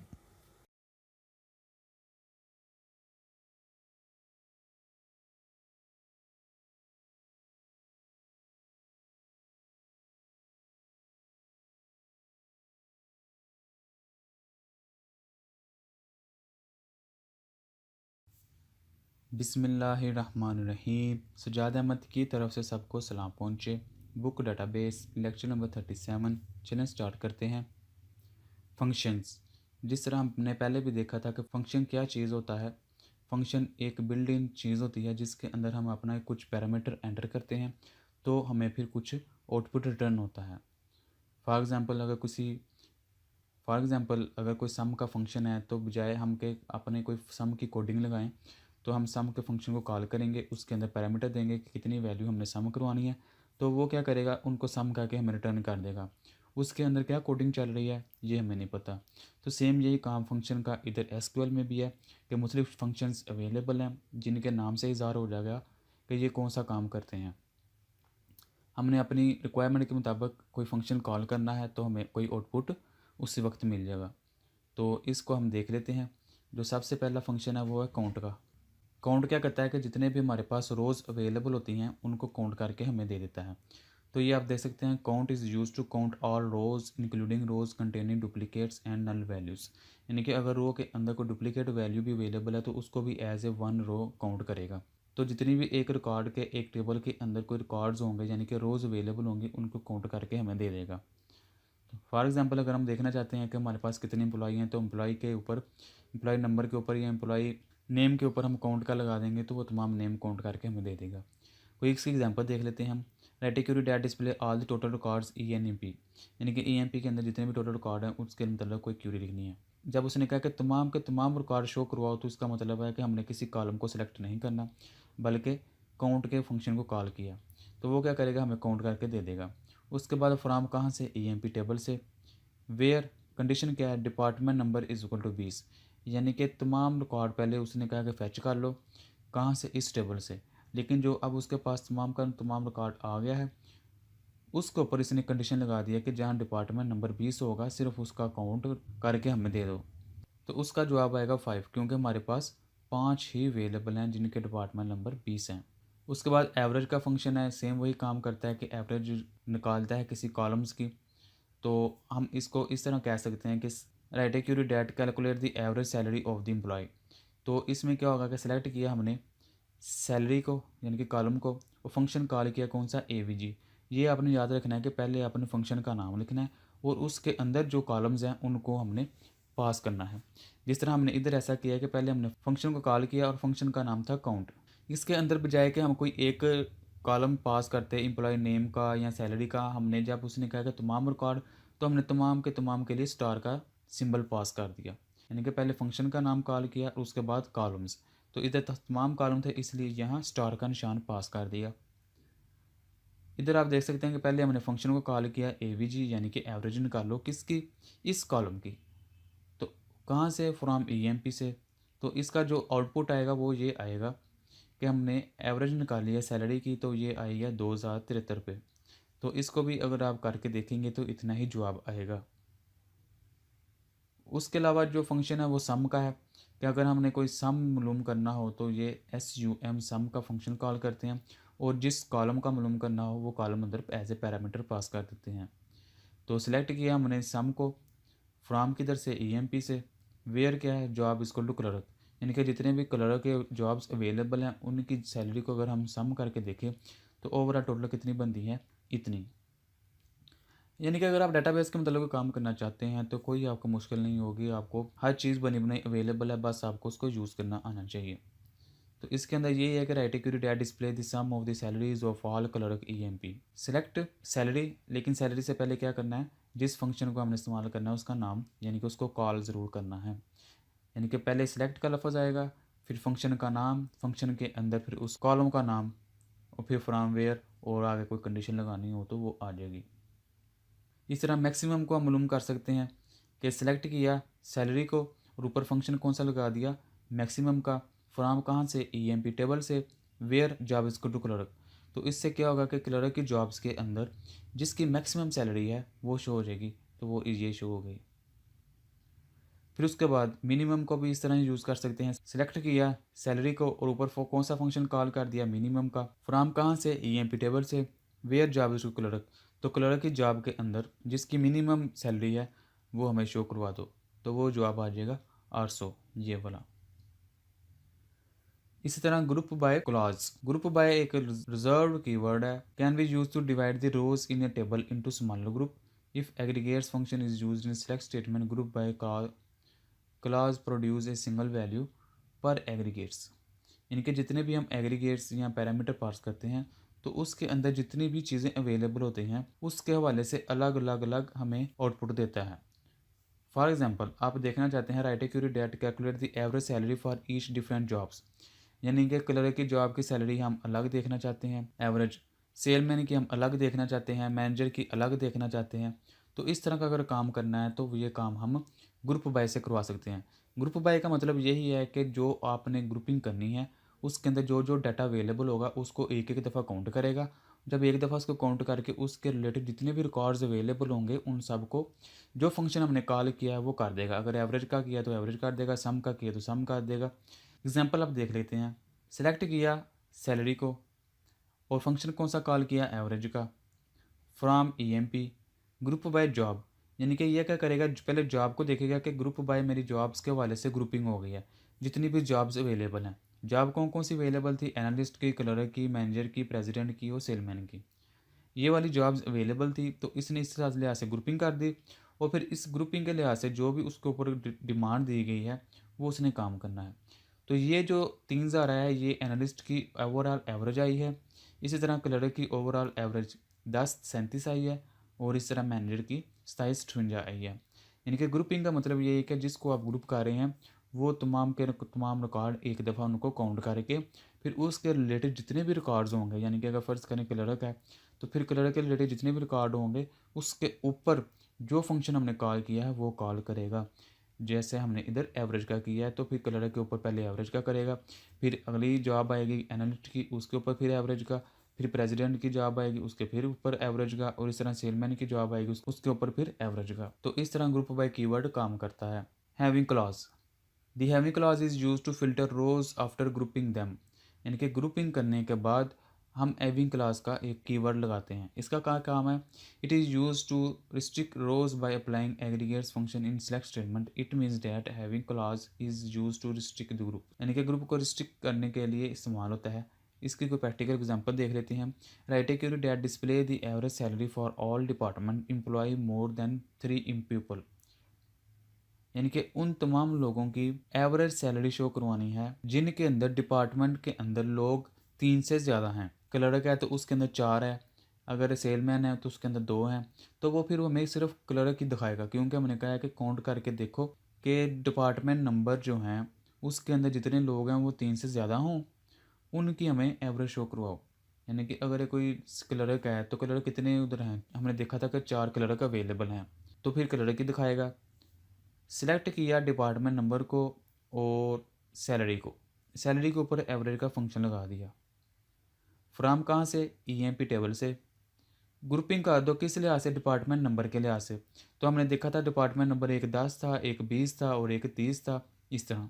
अब डिपार्टमेंट नंबर के अंदर देखेगा कि जो 10 वाले हैं उसके अंदर कितने रिकॉर्ड हैं, 20 वाले के अंदर कितने रिकॉर्ड्स हैं, यानी कि कितनी जॉब हैं, 30 वाले के अंदर कितने जॉब्स हैं।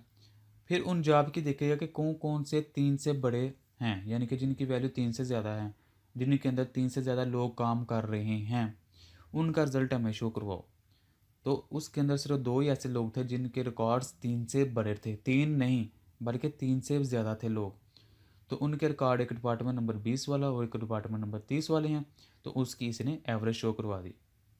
तो इस तरह हम सिलेक्ट फ्रॉम, ग्रुप बाय और हैविंग का इस्तेमाल करते हैं। Order of clauses in select statement, यानी कि अगर हमने मुख्तलिफ सेलेक्ट स्टेटमेंट्स को इस्तेमाल करना हो तो इनका ऑर्डर क्या होगा। इनका ऑर्डर ये होगा कि सबसे पहले सेलेक्ट आएगा, फिर फ्रॉम आएगा, फिर वेयर आएगा, फिर ग्रुप बाय आएगा, फिर हैविंग आएगा, फिर ऑर्डर बाय आएगा। तो इस चीज़ को आपने याद रख लेना है। आप इसको SFWGHO ये वाला नाम एक याद रख लें। तो इस लिहाज से आपने हमेशा याद रखना है कि इनकी ऑर्डर सिस्टम क्या है। एसक्यूएल एवेल्यूएट्स, एसक्यूएल सबको इस लिहाज से एवेल्यूएट करता है, पहले वेयर आता है, फिर ग्रुप बाय और फिर हैविंग, यानी कि इस लिहाज से इनकी ऑर्डर चलता है। Thank you for watching. अल्लाह हाफिज़। अगर कोई क्वेश्चन है कंप्यूटर साइंस के मतलब वो पूछे, चैनल को सब्सक्राइब करें और इस वीडियो को अपनी क्लास वालों के साथ शेयर करें।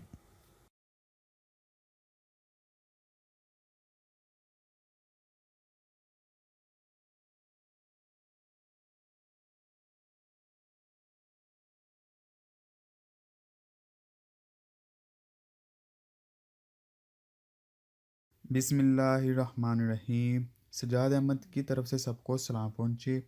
Book database lecture number 38। चलें स्टार्ट करते हैं। Joining joining is use to combine the rows from multiple tables. A join create a temporary table with all retrieved columns from the table specify the join. यानी कि joining एक ऐसा new table होता है जो कि टेम्परेरी टेबल होता है और हमें वो डाटा शो करवाता है जो हम किसी भी मुख्तलिफ टेबल्स के अंदर कंडीशन लगा के वहाँ से डाटा पिक करते हैं, तो उन सब को जोड़ के एक टेबल में हमें डाटा शो करवाता है। तो आप ये सिंटैक्स देखें, सेलेक्ट तमाम का तमाम कहाँ से, ए और बी से। तो इसका मतलब क्या है कि तमाम का तमाम डाटा शो करवाओ ए और बी का। तो जब इनका डाटा आएगा तो फ़र्ज़ करें एक डाटा में 5 रोज़ हैं, दूसरे में 10 रोज़ हैं, तो इनको ओवरऑल 50 रोज़ बन जाएंगे। तो बाज़ दफ़ा ऐसा होता है कि हमें तमाम का तमाम डाटा नहीं चाहिए होता, बल्कि स्पेसिफिक डाटा चाहिए होता है। तो उसके लिए जो तकनीक इस्तेमाल की जाती है उसको कहते हैं जॉइनिंग। इसकी 3 टाइप्स हैं: simple join, self join, auto join. Simple join simple join is the most common type of join. और इसके आगे फिर 2 टाइप्स हैं, इक्वी जॉइन और non equi join. Equi join क्या है? A type of join that is based on equalities is called the equi join. यानी कि जिसके अंदर बराबर का निशान आता है, इक्वल का निशान आता है, इस बेस पे जो जॉइन बनाया जाता है हम उसको कहते हैं ये इक्वी जॉइन है। इसका सिंटैक्स क्या है? सिंटैक्स वही है कि सिलेक्ट कर लो क्या कॉलम को, इस कॉलम को और इस कॉलम को, और ये कॉलम कहाँ से आए हैं, ये कॉलम इस टेबल में अवेलेबल हैं, ये कॉलम इस टेबल में अवेलेबल हैं। यानी कि ये बताना होता है कि सिलेक्ट करो टेबल 1 में से, पहले टेबल में से ये वाला कॉलम और दूसरे टेबल में से ये वाला कॉलम। फ्राम किधर से? ये वाले टेबल। ये पहले भी हम सिंटैक्स दे चुके हैं कि फ्राम क्या होता है, टेबल के नेम होते हैं। वेयर कंडीशन क्या है? Table 1 dot column 1 equal to table 2 dot column 2। तो इनके दरमियान जो ज्वाइनिंग बनती है उसके अंदर कंडीशन ये होती है कि दोनों टेबल्स के अंदर कम से कम एक कॉलम या ग्रुप ऑफ कॉलम मस्ट भी सेम होना चाहिए या कॉमन होना चाहिए। तो इसकी एग्जांपल हम देख लेते हैं। Write a query that display the employ number, employ name, department number, department name and location from the EMP and department tables. यानी कि ये 2 टेबल्स हैं, इन दोनों को डाटा को मिला के हमें ये वाली चीज़ें शो करवाओ। तो ये सिंटैक्स आपने देखा था जो वही है। सेलेक्ट किया क्या, पहला जो टेबल है उसका नाम है ईएमपी, उसके अंदर एक कॉलम है जिसका नाम है ईएमपी नंबर। फिर पहला टेबल है ईएमपी, उसके अंदर एक कॉलम है जिसका नाम है ई नेम। पहला जो टेबल है उसका नाम है ईएमपी और उसके अंदर एक कॉलम है जिसका नाम है डिपार्टमेंट नंबर। ये हो गए पहले टेबल में से वैल्यू। अब दूसरे टेबल में से कुछ वैल्यू लेनी है। दूसरे टेबल का नाम है डिपार्टमेंट और उसके अंदर कॉलम का नाम है डिपार्टमेंट नेम। फिर दूसरे टेबल का नाम है डिपार्टमेंट, उसके अंदर कॉलम है लोकेशन। फ्रॉम कहाँ से? ईएमपी टेबल से और डिपार्टमेंट टेबल से, यानी कि 2 टेबल सेलेक्ट कर लो। कंडीशन क्या है कि ईएमपी टेबल के अंदर डॉट मतलब इसके अंदर डिपार्टमेंट नंबर बराबर हो जाएं किसके? डिपार्टमेंट टेबल के अंदर डिपार्टमेंट नंबर। यानी कि ईएमपी टेबल के अंदर भी डिपार्टमेंट नंबर अवेलेबल है, डिपार्टमेंट टेबल के अंदर भी डिपार्टमेंट नंबर कॉलम अवेलेबल है। तो इसको रन करेंगे तो इसका आउटपुट कुछ इस तरह आएगा। हम इसका ओरिजिनल डाटा भी देख लेते हैं कि ये ओरिजिनल डाटा क्या था। ये हमारे पास ओरिजिनल डाटा है किसका? ईएमपी टेबल का, जिसके अंदर डिपार्टमेंट नंबर क्या है? 20, 30 और 10 और बस। यानी कि इसके अंदर 3 डिपार्टमेंट नंबर हैं, 10, 20 और 30। और जो दूसरा टेबल है उसका नाम है डिपार्टमेंट। ये डिपार्टमेंट का टेबल है, इसके अंदर कितने डिपार्टमेंट नंबर हैं? 10, 20, 30 और 40। अब कंडीशन फुल ये होती है कि दोनों टेबल्स के अंदर एक कम से कम कॉलम सेम या कॉमन होना चाहिए। तो आप ये देख सकते हैं ये डिपार्टमेंट नंबर इधर और डिपार्टमेंट नंबर इधर भी है, यानी कि एक कॉलम इन दोनों में सेम है। वो सेम इसलिए होना चाहिए ताकि इनके दरमियान आपस में ज्वाइनिंग की जा सके। तो कंडीशन हमने ये लगाई थी कि जहाँ जहाँ डिपार्टमेंट नंबर आपस में सेम है उनका डाटा शो करवा दो। तो आप ये देख सकते हैं कि जहाँ जहाँ 10, 20 और 30 वाला रिकॉर्ड था वो सारा उसने शो करवा दिया, 40 वाला नहीं शो करवाया क्योंकि 40 यहाँ अवेलेबल नहीं था, तो इसलिए उसने 40 वाला एलिमिनेट कर दिया। तो हमारे पास ओवरऑल ये आउटपुट आ गई है। नॉन इक्वी ज्वाइन यानी कि ऐसा ज्वाइन जिसके अंदर इक्वल का निशान इस्तेमाल नहीं होता उसको हम नॉन इक्वी ज्वाइन कह देते हैं। तो इसकी एग्जांपल हम देख लेते हैं। Write a query that display the E name, salary और ग्रेड। यानी कि ई नेम, सैलरी और ग्रेड ये हमने शो करवाना है कहाँ से? ईएमपी टेबल में से। एंड ग्रेड शो करवाना है कहाँ से? सेल ग्रेड से। तो सेल ग्रेड के अंदर और ईएमपी के अंदर एक कॉलम कॉमन है जिसका नाम है ग्रेड, क्योंकि कम से कम एक कॉलम जरूर मस्ट कॉमन होना चाहिए। तो सिलेक्ट कर लो कहाँ से, ईएमपी का एक टेबल है जो हम शुरू से देखते आ रहे हैं एम्प्लॉय का, और एक सेल ग्रेड का ये एक न्यू टेबल है, इसको भी हम देख लेते हैं अभी। कंडीशन क्या है, ईएमपी डॉट सैलरी यानी कि एम्प्लॉय के अंदर जो सैलरी है, ये बिटवीन का लफ्ज़ हम पहले देख चुके हैं। बिटवीन का मतलब है कि इनके दरमियान। अब कौन सी वैल्यू के दरमियान, एक लोअर सैलरी और एक हाई सैलरी। लोअर सैलरी किधर है, सेल ग्रेड के अंदर लोअर सैलरी, और सेल ग्रेड के अंदर ये एक हाई सैलरी। और एंड का भी आपको पता है क्यों इस्तेमाल किया जाता है, कि जब दोनों कंडीशनें फुलफिल हों, यानी कि इससे पहले वाली कंडीशन भी और इसके बाद वाली कंडीशन भी फुलफिल हो, तो हम एंड का इस्तेमाल करते हैं। तो बिटवीन का मतलब है कि ये दो वाली चीज़ें। तो क्वेश्चन ये बन गया कि वो वाले एम्प्लॉय के शो करवा दो जिनकी सैलरी जो है वो इनके दरमियान है, यानी कि लो सैलरी और हाई सैलरी के दरमियान है, वो वाले एम्प्लॉय हमें शो करवा दो। तो इसका आउटपुट इस तरह आएगा। ये किस तरह है, अभी हम ओरिजिनल डाटा देख लेते हैं कि ये किसके ऊपर क्यूरी लगी है। ये ईएमपी का टेबल है जो हम शुरू से ही इसको देखते आए हैं, ये एक डमी डाटा है। और जो दूसरे टेबल की हमें ज़रूरत पड़ी है उसका नाम है सेल ग्रेड। तो ये सेल ग्रेड का टेबल है, इसका नाम आप देख सकते हैं कि example of the sal grade है। ये सेल ग्रेड का टेबल है और ये एम्प्लॉय का टेबल है। इनके दरमियान अगर हम ये कंडीशन देखें कि वो वाले रिकॉर्ड शो करवा दो जिनकी सैलरी लोअर सैलरी से और हाई सैलरी के दरमियान है, बिटवीन मतलब दरमियान है, और अंदर एंड है, यानी कि दोनों की कंडीशनें फुल होनी चाहिए। तो आप ये देख सकते हैं कि सबसे पहले जो ग्रेड है वो कलर का आ रहा है और उसको उसने नाम दे दिया 1। इसमें भी उसने 1 को पकड़ लिया इधर से, और इसने कलर की देखी कितनी 800। क्या ये लोअर से और हाई के दरमियान है, बिल्कुल 700 और 1200 के दरमियान 800 आता है, तो इसने इधर शो करवा दिया 800। फिर जो पहला ग्रेड है अभी उसके ऊपर ही डाटा एनालाइज होगा, उसके बाद आ जाएगा ये वाला क्लर्क, इसकी कितनी है 1100। तो इधर चेक करेगा कि क्या पहले ग्रेड वाला जो है यानी कि क्लर्क जो है उसकी ये 1100 है, यानी कि 700 और 1200 के दरमियान है। यस ऐसा ही है, वो 1100 जो है वो 700 और 1200 के दरमियान ही आता है, तो उसका डाटा शो करवा दिया। उसके बाद जो क्लर्क आता है उसकी सैलरी है 950। तो फिर ये चेक करेगा क्या 950 700 और 1200 के दरमियान आता है, बिल्कुल आता है, फिर उसको भी शो करवा देगा 950।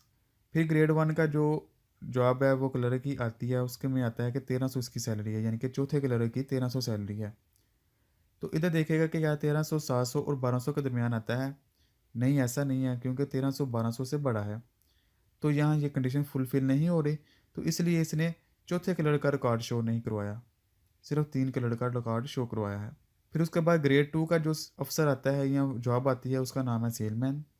इसी तरह पहले सेलमैन को देखेगा कि उसकी सैलरी कितनी है 1600, और इधर कंडीशन क्या है कि वो 1600 इसके दरमियान आता है, नहीं इसके दरमियान नहीं आता, क्योंकि 1600 1400 से बड़ा है, तो इसका रिकॉर्ड इसमें नहीं आएगा, तो इसने इसको नहीं शो करवाया। फिर अगला सेलमैन देखेगा ये वाला, तो इसकी कितनी पे है 1250। तो इधर से कंडीशन चेक करेगा कि क्या ये 1200 और 1400 के दरमियान आता है, बिल्कुल आता है, 1250 के दरमियान ही आता है, तो इधर ग्रेड 2 का शो करवा देगा। फिर ग्रेड 2 का और बंदा देखेगा कोई अवेलेबल है, एक ये अवेलेबल है, इसकी 1500 है, तो क्या इसके दरमियान आता है, नहीं आता, तो इधर इसने शो नहीं करवाई। फिर इसके अलावा एक और होगा कोई जिसका रिकॉर्ड नीचे से कट हो गया, तो उसका भी शो करवा देगा। तो इस तरह करते करते करते ये तमाम कंडीशन चेक करेगा और उस लिहाज से डाटा शो करवाता जाएगा, कि हम स्पेसिफिक जब डाटा शो करवाना हो तो इस तरह भी क्यूरी लगा के हम अपनी मतलूबा नताइज हासिल कर सकते हैं। यानी कि दो मुख्तलिफ टेबल्स में अगर डाटा अवेलेबल है तो उन दोनों को मर्ज करके हम तीसरा टेबल बनाते हैं, और तीसरा टेबल जो होता है वो ज्वाइनिंग के जरिए आता है, और ज्वाइनिंग वाला टेबल आरजी होता है, वो डाटाबेस में स्टोर नहीं होता, बल्कि जब हमने बस आउटपुट देख लिया और बस ख़त्म।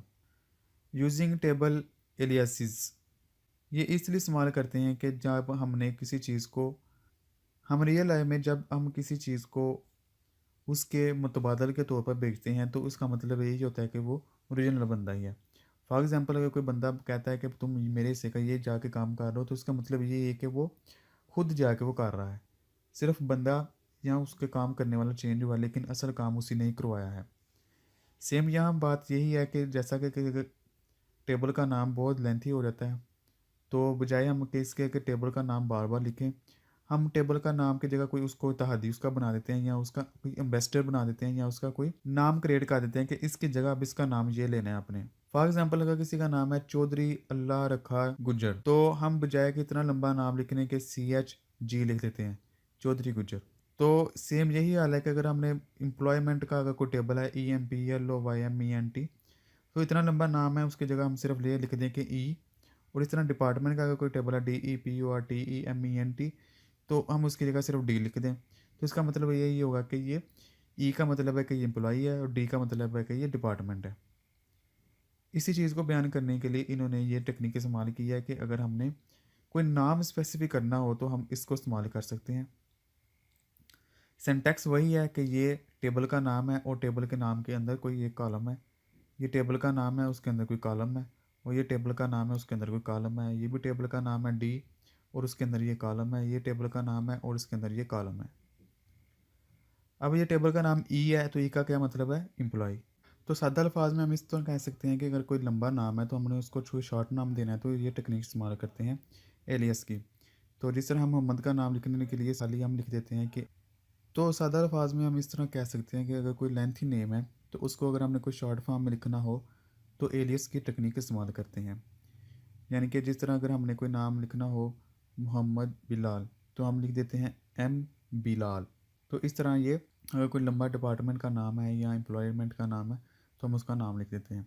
बाकी सब कुछ वही है कि ये टेबल है उसके अंदर ये कॉलम है, ये वाला टेबल है उसके अंदर ये कॉलम है, ये वाला टेबल है इसके अंदर ये कॉलम है, डिपार्टमेंट का टेबल है उसके अंदर ये कॉलम है, डिपार्टमेंट का टेबल है इसके अंदर ये कॉलम है। और ये यहाँ ये बता रहा है कि जो हमने एलियस लगाया है ये ई और ये डी, ये क्या चीज़ है, एम्प्लॉय ई, यानी कि एम्प्लॉय शो कर रहा है ई को और डिपार्टमेंट शो कर रहा है डी को। आप ये देख सकते हैं इसने कहा है कि an alias is given to the table in the from clause, यानी कि फ्रॉम के अंदर हम उनको नाम देते हैं तो फिर ये खुद ही पिक कर लेता है कि अच्छा ई ये वाली चीज़ है। कंडीशन वही है कि ई के अंदर यानी कि एम्प्लॉयमेंट के अंदर कोई एक डिपार्टमेंट नंबर है वो बराबर हो डी के अंदर यानी कि डिपार्टमेंट के अंदर डिपार्टमेंट नंबर। तो आप ये देख सकते हैं हमारा ये आउटपुट आता है जो हमने पहले भी देख चुके हैं, ये हमारा वो ओरिजिनल डाटा है और ये डिपार्टमेंट वाला डाटा है। इस तरह इसके बाद ज्वाइन की टाइप आती है वो है सेल्फ ज्वाइन, यानी कि अपना टेबल जो होता है वो अपने के साथ ही अगर ज्वाइनिंग करे तो हम उसको कह देते हैं सेल्फ ज्वाइन। तो टेक्निक वही इस्तेमाल की है इसने, ये देखें एम्प्लॉय को एक दफ़ा उसने नाम दे दिया है ई का, एम्प्लॉय टेबल को एक दफ़ा नाम दे दिया ई का, और फिर एम्प्लॉय टेबल को एक दफ़ा नाम दे दिया एम का, यानी कि आपस में ही इसने दो दफ़ा ज्वाइनिंग करवा देनी है। तो एम्प्लॉय के अंदर यानी कि वही टेबल है यानी कि टेबल एक ही है एम्प्लॉयमेंट का, और इसकी एक दफ़ा उसने एम नाम दे दिया और एक दफ़ा उसने ई नाम दे दिया।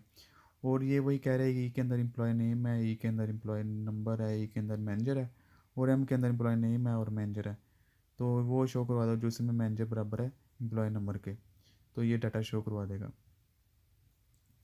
उसके बाद आउटर ज्वाइन है, the outer join extend the result of the simple join. Simple join के रिजल्ट को अगर हमने एक्सटेंड करना हो तो हम आउटर ज्वाइन लगाते हैं। It run all rows turn by simple join as well as those rows from one table do not match the rows from the other tables.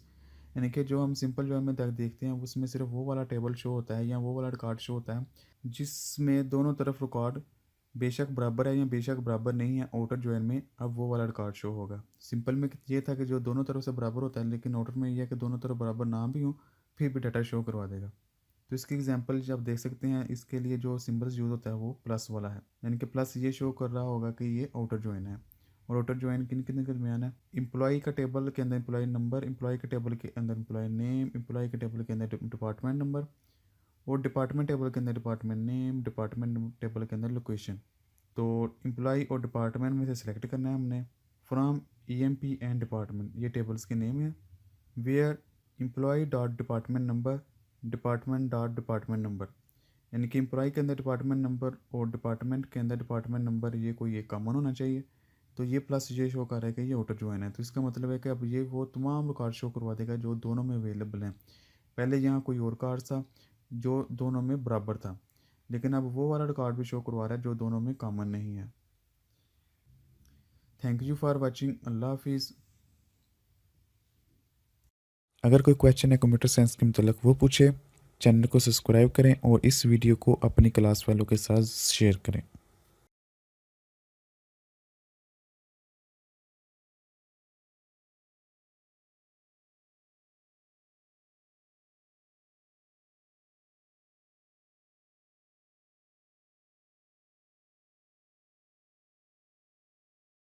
बिस्मिल्लाहिर्रहमानिर्रहीम। सजाद अहमद की तरफ से सबको सलाम पहुँचे। Book database lecture number 39। चलें स्टार्ट करते हैं। सब क्यूरी यानी कि query within another query is called sub query. अगर हमने कोई एक क्यूरी लिखी है तो उसके अंदर हम मज़ीद कोई एक क्यूरी लिखते हैं तो इस चीज़ को हम कहते हैं sub Curie. It is normally ये select statement inside select statement. जिस तरह हमने फॉर लूप देखा था कि फॉर लूप के अंदर एक फॉर लूप होता है, जिस तरह हमने फॉर लूप देखा था कि एक आउटर फॉर लूप होता है और एक इनर फॉर लूप होता है, इसी तरह एक इनर स्टेटमेंट होती है, एक आउटर स्टेटमेंट होती है। तो इसकी एग्जांपल हम देख लेते हैं। It is also called nested selected, सब सेलेक्ट या इनर सेलेक्ट। तो इसको हम सब सेलेक्ट भी कहते हैं, इनर सेलेक्ट भी कहते हैं और नेस्टेड सब सेलेक्ट भी कहते हैं। तो इसका सिंटैक्स कुछ इस तरह होता है कि सिलेक्ट किया जाता है पहले वो जो हम पहले करते रहे हैं फ्रॉम टेबल का नाम वेयर ये, और इसके अंदर फिर एक सिलेक्ट स्टेटमेंट दी जाती है। यानी कि एक सिलेक्ट स्टेटमेंट के अंदर अगर एक और सिलेक्ट स्टेटमेंट आ जाए तो हम उसको कहते हैं कि नेस्टेड सिलेक्ट, इनर सेलेक्ट या सब select. Data definition and modification. SQL is also used for data definition and modification purpose. यानी कि अगर हमने डाटा के अंदर कोई मॉडिफिकेशन करनी है तो उसके लिए भी एसक्यूएल हमारी मदद करती है। एसक्यूएल यानी कि structure query language. Creating table, हम एसक्यूएल की मदद से टेबल को क्रिएट कर सकते हैं। द क्रिएट टेबल, ये एक वर्ड है, statement is use to create a new table. जब हम ये लिखेंगे कि क्रिएट टेबल तो ये न्यू क्रिएट टेबल करने के लिए इस्तेमाल होता है। यानी कि नया टेबल अगर हमने बनाना है तो एसक्यूएल के अंदर ये लिखेंगे क्रिएट टेबल तो हमें वो टेबल बना के देगा। लेकिन ये अभी पूरा सिंटैक्स नहीं है, पूरा सिंटैक्स अभी देख लेते हैं हम। Syntax is as follow. इसका सिंटैक्स ये है क्रिएट टेबल और आगे टेबल का नाम इस तरह। तो हम इसको कह सकते हैं कि क्रिएट करो टेबल स्टूडेंट का, तो इस तरह ये एक स्टूडेंट का टेबल क्रिएट कर देगा। और साथ इसके हम क्या देंगे, टेबल के अंदर कॉलम्स होते हैं, कॉलम 1 और उसकी डाटा टाइप देंगे, फिर कॉलम जितने भी हमने देने हैं उसकी डाटा टाइप, फिर जितना कॉलम उसकी डाटा टाइप। डाटा टाइप क्या चीज़ है ये हम पहले पढ़ चुके हैं विजुअल बेसिक में भी, प्रोग्रामिंग के अंदर भी, कि मुख्तलिफ डाटा टाइप होते हैं जिसके अंदर करेक्टर की डाटा टाइप है, वारचार की है, नंबर की है, डेट की है और नंबर की है, और नंबर में इसमें साइज़ भी आ रहा है। तो करेक्टर में क्या है कि ये it is fix length character string. तो इसकी 255 बाइट तक इसकी साइज़ है, और इसका यानी कि करेक्टर की एक स्ट्रिंग होती है उसके लिए वारचार है, फिर न्यूमेरिक वैल्यू के लिए नंबर साइज़ है और डेट वैल्यू के लिए डेट। तो इस तरह मुख्तलिफ डाटा टाइप है। जब हम टेबल क्रिएट करते हैं तो उसके अंदर जब हम कॉलम को डिफाइन करते हैं तो उसकी डाटा टाइप डिफाइन कर देते हैं कि इस कॉलम्स के अंदर कौन सी डाटा टाइप आएगी। ये प्रॉपर एक एग्जांपल है कि हम एसक्यूएल के अंदर रहते हुए किस तरह एक टेबल क्रिएट कर सकते हैं। क्रिएट टेबल यानी कि ये ए रिजर्व्ड कीवर्ड है जिसकी मदद से हम टेबल को क्रिएट करते हैं। ये जब लिखेंगे तो एसक्यूएल को समझ आ जाएगी कि मैंने अब एक टेबल क्रिएट करना है, और इसके आगे जो लफ्ज़ आएगा वो टेबल का नाम होगा। तो यहाँ EMP यानी कि एम्प्लॉय का एक टेबल क्रिएट किया जा रहा है। अब उसके अंदर ब्रैकेट डालनी है ऐसे, और ऐसे ब्रैकेट बंद करनी है। अब इन ब्रैकेट्स के दरमियान हमने कॉलम्स लिखने हैं। सबसे पहला जो कॉलम है एम्प्लॉय नंबर का कॉलम है, और उसकी टाइप्स है नंबर, और उसकी जो लेंथ है 4 नंबर तक आ सकती है, यानी कि 1000 के इस तरह यहाँ तक इसकी रेंज आ सकती है। तो हम इसको 9 9 9 9 यानी कि इतनी रेंज तक ये नंबर आ सकता है एम्प्लॉय नंबर। फिर उसके बाद ई नेम है, उसकी वाचार है और उसका नाम 30 तक आ सकता है, यानी कि 3 करेक्टर तक उसका नाम आ सकता है। फिर अगला जो कॉलम रखा है हमने उसका नाम है जॉब, और उसकी भी वाचार रखी है। जॉब का करेक्टर जो है 15 तक है। मैनेजर वो नंबर टाइप है, उसकी भी 4 लेंथ तक है। सैलरी, इस तरह ये चीज़ें जा रही हैं। तो इन चीज़ों को आप देख सकते हैं कि ये जब 2 आया तो इसका मतलब है कि वैसे 7 अदद तक और शारी के बाद 2 अदद, यानी कि अगर हम कोई सैलरी आ जाती है तो उसको शारी में भी हो सकता है वो आ जाए, क्योंकि कमीशन वगैरह हम उसमें मिलाना होता है। तो 7 डिजिट तो वैसे आएंगे, और 2 का मतलब है कि शारिया जो आएगा उसके दिन बाद में कोई 2 डिजिट तक उसकी वैल्यू शो होंगी। सेम ही तरह कमीशन भी है कि 7 डिजिट्स वैसे नज़र आएंगे, 1 2 3 4 5 6 7, और शारिये के बाद 2 डिजिट वैसे नज़र आएंगे।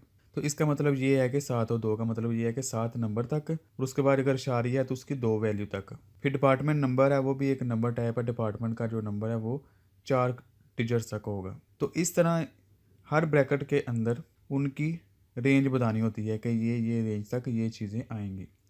लेकिन ये जो आउटर ब्रैकेट है ये हमेशा टेबल के नेम के बाद आएगा, और इसके अंदर क्या आएंगे, हर कॉलम का नाम, और एंड पे हमने सेमी कॉलन लगा देना है। लेकिन याद रखना है जैसे ही हमने एक कॉलम का नाम लिखना है, एक हमने कॉलन लगा देना है, यानी कि कॉमा डाल देना है।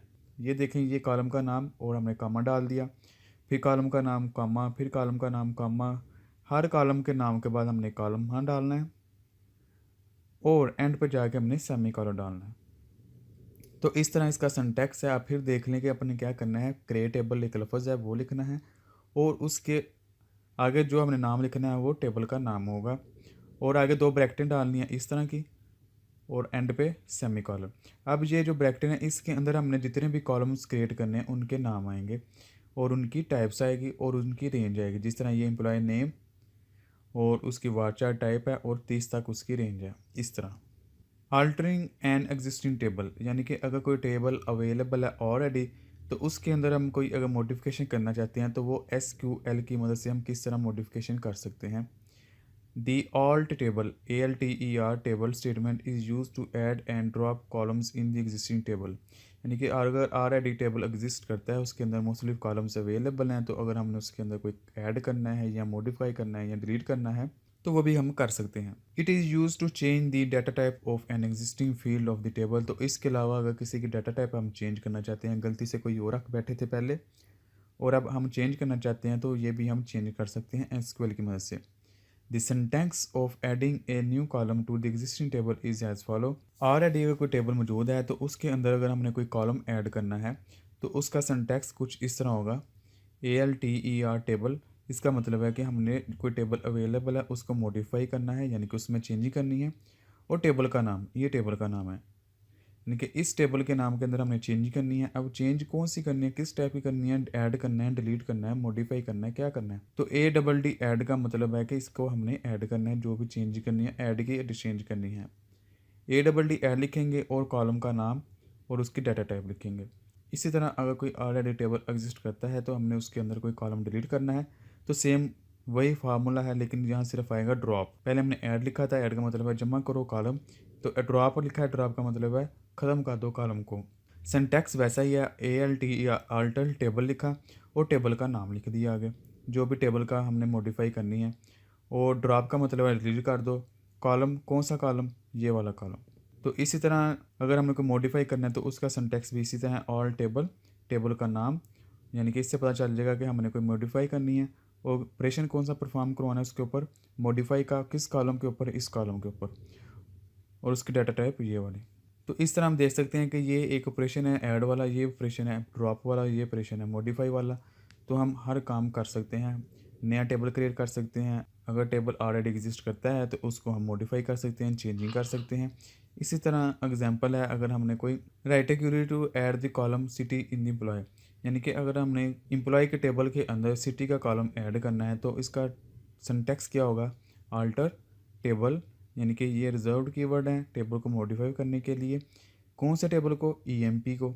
ऐड क्या करना है हमने उसके अंदर, सिटी ऐड करनी है और सिटी की डाटा टाइप क्या है, वारचार, 30 तक उसकी लेंथ होगी। तो इस तरह अगर हमने कोई चीज़ ऐड करनी है तो उसका सिंटैक्स ये होगा। फिर सेम इसी तरह अगर हमने कोई टेबल ड्रॉप करना है, डिलीट करना है, तो right a query drop E name column in the EMP, यानी कि ई नेम का जो कॉलम है EMP टेबल के अंदर उसको हमें ड्रॉप करना है। तो उसका सिंटैक्स भी ऐसा ही होगा, अल्टर टेबल, यानी कि इससे इसको पता चल जाएगा कि हमने कोई मॉडिफिकेशन करनी है। मॉडिफिकेशन क्या करनी है, EMP इस टेबल में से ड्रॉप, यानी कि ड्रॉप करना है कॉलम नेम, इस कॉलम को। तो इस तरह ये कॉलम जो ई नेम वाला है ये ड्रॉप हो जाएगा।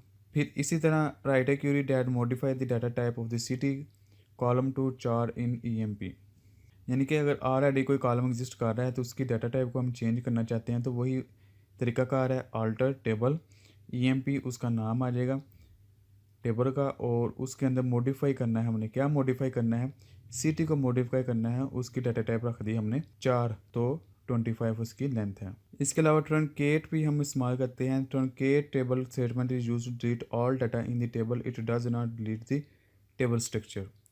तो अगर हमने टेबल के अंदर बजाय कि एक एक जगह करके हम कौन से कॉलम को डिलीट करें, किसी रो को या किसी फील्ड को डिलीट करें, तो हम अगर पूरा डाटा ही डिलीट करना चाहते हैं लेकिन डाटा टाइप चेंज नहीं करना चाहते, यानी कि जो स्ट्रक्चर हमने पीछे बनाया हुआ है कि ये इस फील्ड में ये वाली डाटा टाइप आएगी, इस फील्ड में ये वाली डाटा टाइप आएगी, वो हर चीज़ एग्जिस्ट करती रहे, लेकिन उसके अंदर जो डाटा अवेलेबल है अगर हम सिर्फ उनको ख़त्म करना चाहते हैं तो उसके लिए हम ट्रंकेट की स्टेटमेंट इस्तेमाल करते हैं। ट्रंकेट टेबल और टेबल का नेम, यानी कि जिस टेबल को हम ख़त्म करना चाहते हैं, टेबल ख़त्म नहीं होगा, एक्चुअली टेबल अवेलेबल होगा, लेकिन उसके अंदर जो डाटा होगा वो ख़त्म हो जाएगा।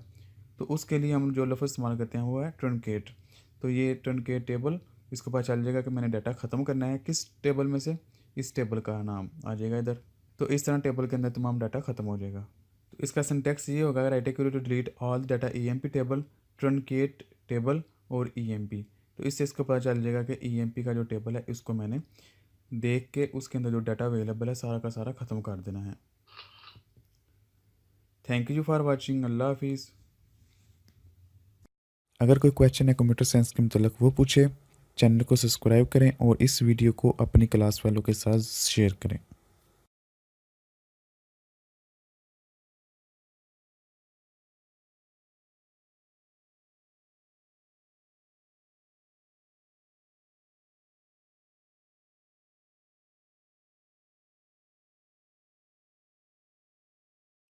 बिस्मिल्लाहिर्रहमानिर्रहीम। सजाद अहमद की तरफ से सबको सलाम पहुँचे। Book database lecture number 40।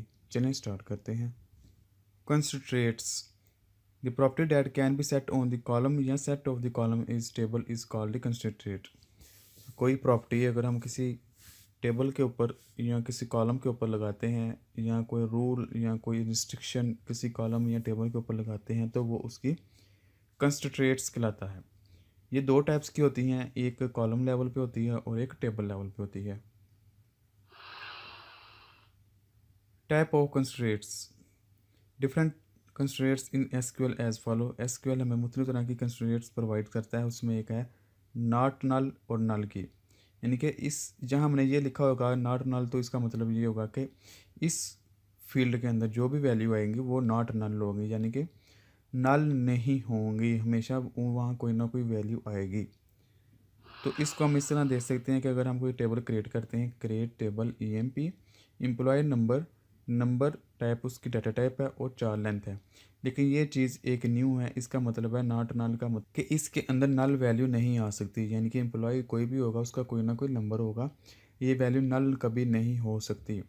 इसी तरह जो नेम है ये भी नल नहीं हो सकता, नॉट नल का मतलब है कि ये वैल्यू ज़रूर आएंगी। जॉब जो है वाचर है, वहाँ कुछ लिखें या ना लिखें ये चल जाएगा। इसी तरह मैनेजर लिखें या ना लिखें ये भी चल जाएगा, ऑप्शनल है।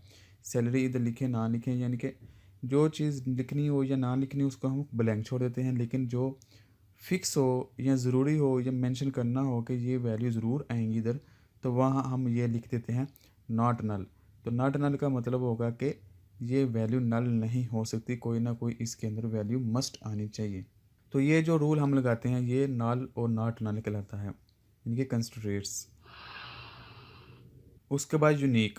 Unique constraint specify that all value is a given column must be unique, यानी कि उस कॉलम के अंदर जितनी भी वैल्यू आएंगी वो मस्ट बी यूनिक होनी चाहिए, यानी कि डुप्लीकेट नहीं होनी चाहिए, कोई वैल्यू रिपीट नहीं होनी चाहिए।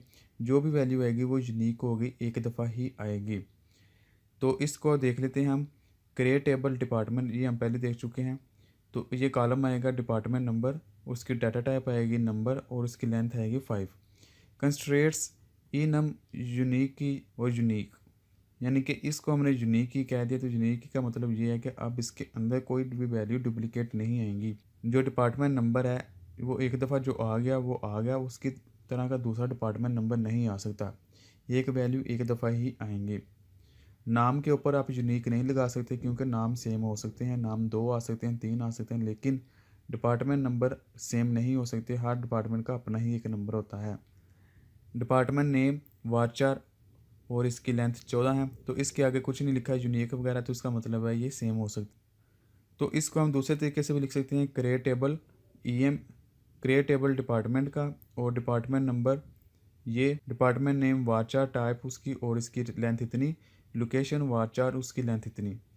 तो कंस्ट्रेंट्स का लफ्ज़ हमने लिखा, तो इसका मतलब है कि ई नम यूनिक की आएगा किसके अंदर, डिपार्टमेंट के अंदर, यानी कि डिपार्टमेंट का जो नंबर है उसके ऊपर यूनिक की लगा दिया या यूनिक लगा दिया, तो इसका मतलब है कि डिपार्टमेंट नंबर के अंदर कोई भी अब वैल्यू डुप्लीकेट नहीं आएगी, हमेशा यूनिक वैल्यू आएंगी। अगर हम डुप्लीकेट एंटर करना भी चाहें तो वो हमें एरर देगा। Primary key, it is use to define the column या set of column as a primary key. अगर हमें टेबल्स के अंदर किसी कॉलम को प्राइमरी की सेट करना हो तो हम इसको मेंशन कर देते हैं कि ये वाला प्राइमरी कॉलम है। इसको हम देख लेते हैं कैसे। क्रिएट टेबल और डिपार्टमेंट का टेबल हमने क्रिएट करना है। पहला कॉलम क्या है, डिपार्टमेंट नंबर, और नंबर उसकी टाइप है और लेंथ उसकी 5 है, और ये शो करवा दिया है कि ये प्राइमरी की है। कॉमा लगा दिया। डिपार्टमेंट नेम, वार्चार उसकी डाटा टाइप, 14 उसकी लेंथ है। कंस्ट्रेंट्स ई नम यूनिक की, तो हमने डिपार्टमेंट नेम के ऊपर यूनिक की लगा दी है। और लोकेशन जो है वार्चार है और उसकी 13 लेंथ है। तो इस तरह भी हम लिख सकते हैं, और इस तरह भी लिख सकते हैं कि create table department, department number और नंबर उसकी टाइप है और 5 उसकी लेंथ, डिपार्टमेंट नेम वार्चार 14 उसकी लेंथ, लोकेशन वार्चार 13 उसकी लेंथ। कंस्ट्रेंट्स डिपार्टमेंट यूनिक की, तो ये डिपार्टमेंट नेम के ऊपर यूनिक की आ जाएगी। कंस्ट्रेंट्स ई नम प्राइमरी की, तो डिपार्टमेंट जिसके ऊपर हमने प्राइमरी की देनी है वो दे देंगे। यानी कि इधर हम फंक्शन को कॉल करेंगे यूनिक का या प्राइमरी का, तो उसके अंदर जिस कॉलम के ऊपर हम कोई वैल्यू लगाना चाहते हैं उसको कॉल कर देंगे, तो वो कॉलम इस ब्रैकेट्स के अंदर आ जाएगा।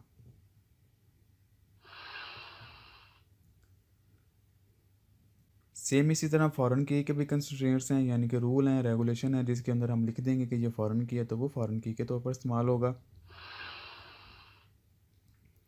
इसकी एग्जांपल हम दे सकते हैं कि दो तरह की इसकी एग्जांपल दी गई है। क्रिएट टेबल ईएमपी, एम्प्लॉय का टेबल क्रिएट करो, एम्प्लॉय नंबर ये है, उसकी डाटा टाइप ये है, उसकी लेंथ ये है, और नॉट नल। तो इसका मतलब होगा कि ये नल नहीं हो सकते। सेम इसी तरह ई नेम है, ये भी नल नहीं हो सकता। जॉब उसकी आवाज चाहे टाइप है 15 करेक्टर तक है। हायर डेट उसकी डेट डाटा टाइप है। मैनेजर उसकी number data type. Salary data type number है। कमीशन डाटा टाइप नंबर है। डिपार्टमेंट नंबर, ये चीज़ जो है डिपार्टमेंट नंबर और उसकी डाटा टाइप नंबर है, 4 उसकी लेंथ है। रेफरेंस डिपार्टमेंट, जहाँ रेफरेंस लिखा होगा तो इसका मतलब है ये एक फॉरेन की के तौर पर इस्तेमाल हो रहा है। इसी चीज़ को अगर आपको समझ ना आए तो आप इसको इधर देख सकते हैं, कंस्ट्रेंट्स ईएमपी डिपार्टमेंट फॉरेन की। तो इसका मतलब है कि डिपार्टमेंट नंबर को फॉरेन की के तौर पर इस्तेमाल किया गया है, क्योंकि जब हमने फॉरेन की के फंक्शन को कॉल किया तो इसके जो पैरेंथेसिस हैं इसके अंदर उस कॉलम को मेंशन कर दिया कि इस कॉलम के ऊपर हमने फॉरेन की लगानी है। The above example show two ways of creating foreign key, यानी कि दो वे में बता रहे हैं कि ये वाला वे कि किस तरह फॉरेन की इस्तेमाल कर सकते हैं, कि ये वाला भाई। In both wage department number column of EMP table reference department number column of the department table. Thank you for watching. अल्लाह हाफिज़। अगर कोई क्वेश्चन है कंप्यूटर साइंस के मतलब वो पूछे, चैनल को सब्सक्राइब करें और इस वीडियो को अपनी क्लास वालों के साथ शेयर करें।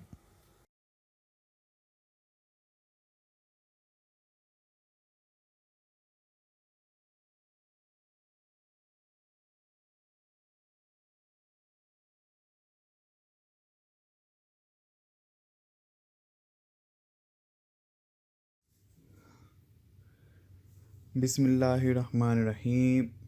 सजाद अहमद की तरफ से सबको सलाम पहुँचे। Book database lecture number 41। चलें स्टार्ट करते हैं। डाटा मैनिपुलेशन लैंग्वेज, यानी कि अगर हमने डाटा के अंदर कोई मैनिपुलेशन करनी है तो ये लैंग्वेज भी इस चीज़ों को सपोर्ट करती है। पहले हमने देखा था कि किस तरह इस लैंग्वेज को इस्तेमाल करते हुए हम टेबल क्रिएट कर सकते हैं, कि टेबल डिलीट कर सकते हैं, टेबल को मॉडिफाई कर सकते हैं, टेबल अपडेट कर सकते हैं, टेबल डिलीट कर सकते हैं, और टेबल के अंदर कोई कॉलम ऐड करना है या कॉलम डिलीट करना है तो वो भी कर सकते हैं। लेकिन अगर हम टेबल के अंदर कोई रिकॉर्ड अवेलेबल है, ख़ास रो के अंदर डाटा अवेलेबल है, यानी कि टेबल के अंदर जो डाटा अवेलेबल है हम उसको किस तरह मॉडिफाई कर सकते हैं, तो ये बात आएगी अब टेबल के अंदर मौजूद डाटा को मॉडिफाई करने के लिए। The part of SQL data is use to manipulate data in table as known as data manipulation language, यानी कि डाटा को मॉडिफाई करने के लिए इस चीज़ को हम कहते हैं data manipulation language. Insert into statement, यानी कि इंसर्ट इनटू ये एक रिजर्व्ड कीवर्ड है जिसको इस्तेमाल करते हुए हम अपने मुख्तलिफ फंक्शन परफॉर्म करवा सकते हैं। चलिए स्टार्ट करते हैं। The insert into statement is use to insert new rows in the table, यानी कि टेबल के अंदर अगर 100 रो अवेलेबल हैं तो उनके अंदर हमने कोई नया रिकॉर्ड एंटर करना है तो उसके लिए हम इंसर्ट इनटू का लफ्ज़ इस्तेमाल करते हैं। इसका सिंटैक्स क्या है? सिंटैक्स ये है कि इंसर्ट इनटू ये एक रिजर्व्ड कीवर्ड है, ये पहले लिखना पड़ेगा कि इससे ये पता चलेगा कि हमने डाटा को मॉडिफाई करना है, ना कि टेबल को। उस टेबल का नाम जिसके अंदर हमने इंसर्ट करना है, फिर वैल्यू देनी है। वैल्यू देने से पहले वैल्यूज़ का कीवर्ड लिखना है, जिसका मतलब ये होगा कि इसके आगे हम अब वैल्यू देने लगे हैं। वैल्यू 1, वैल्यू 2 यानी कि जो जो वैल्यू हमने इंसर्ट करनी है। तो इसको हम प्रैक्टिकली देख लेते हैं कि किस तरह है। इंसर्ट इनटू डिपार्टमेंट यानी कि डिपार्टमेंट के टेबल के अंदर इंसर्ट कर दो, ऐड कर दो क्या चीज़, ये वैल्यू कौन सी, 50, एजुकेशन और लाहौर।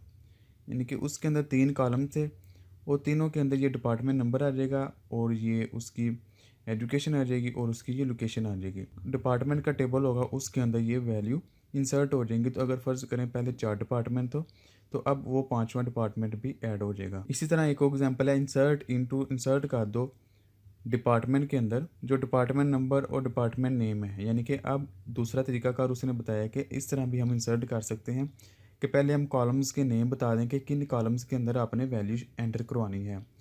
पहले हमने डायरेक्ट वैल्यू एंटर करवाई थी तो वो ऑटोमेटिकली पिक कर लेगा, जो पहली वैल्यू आई है वो पहले कॉलम में, जो दूसरी वैल्यू आई है दूसरे कॉलम में, जो तीसरी वैल्यू आई है वो तीसरे कॉलम में एंटर कर देगा। लेकिन जो इधर वैल्यू बताई गई हैं ये पहले हमें कॉलम के नेम बताए जाएंगे कि इन इन कॉलम के अंदर आपने वैल्यू एंटर करनी है। फिर जितने कॉलम्स के नेम बताए जाएंगे उतनी वैल्यू भी पास की जाएंगी।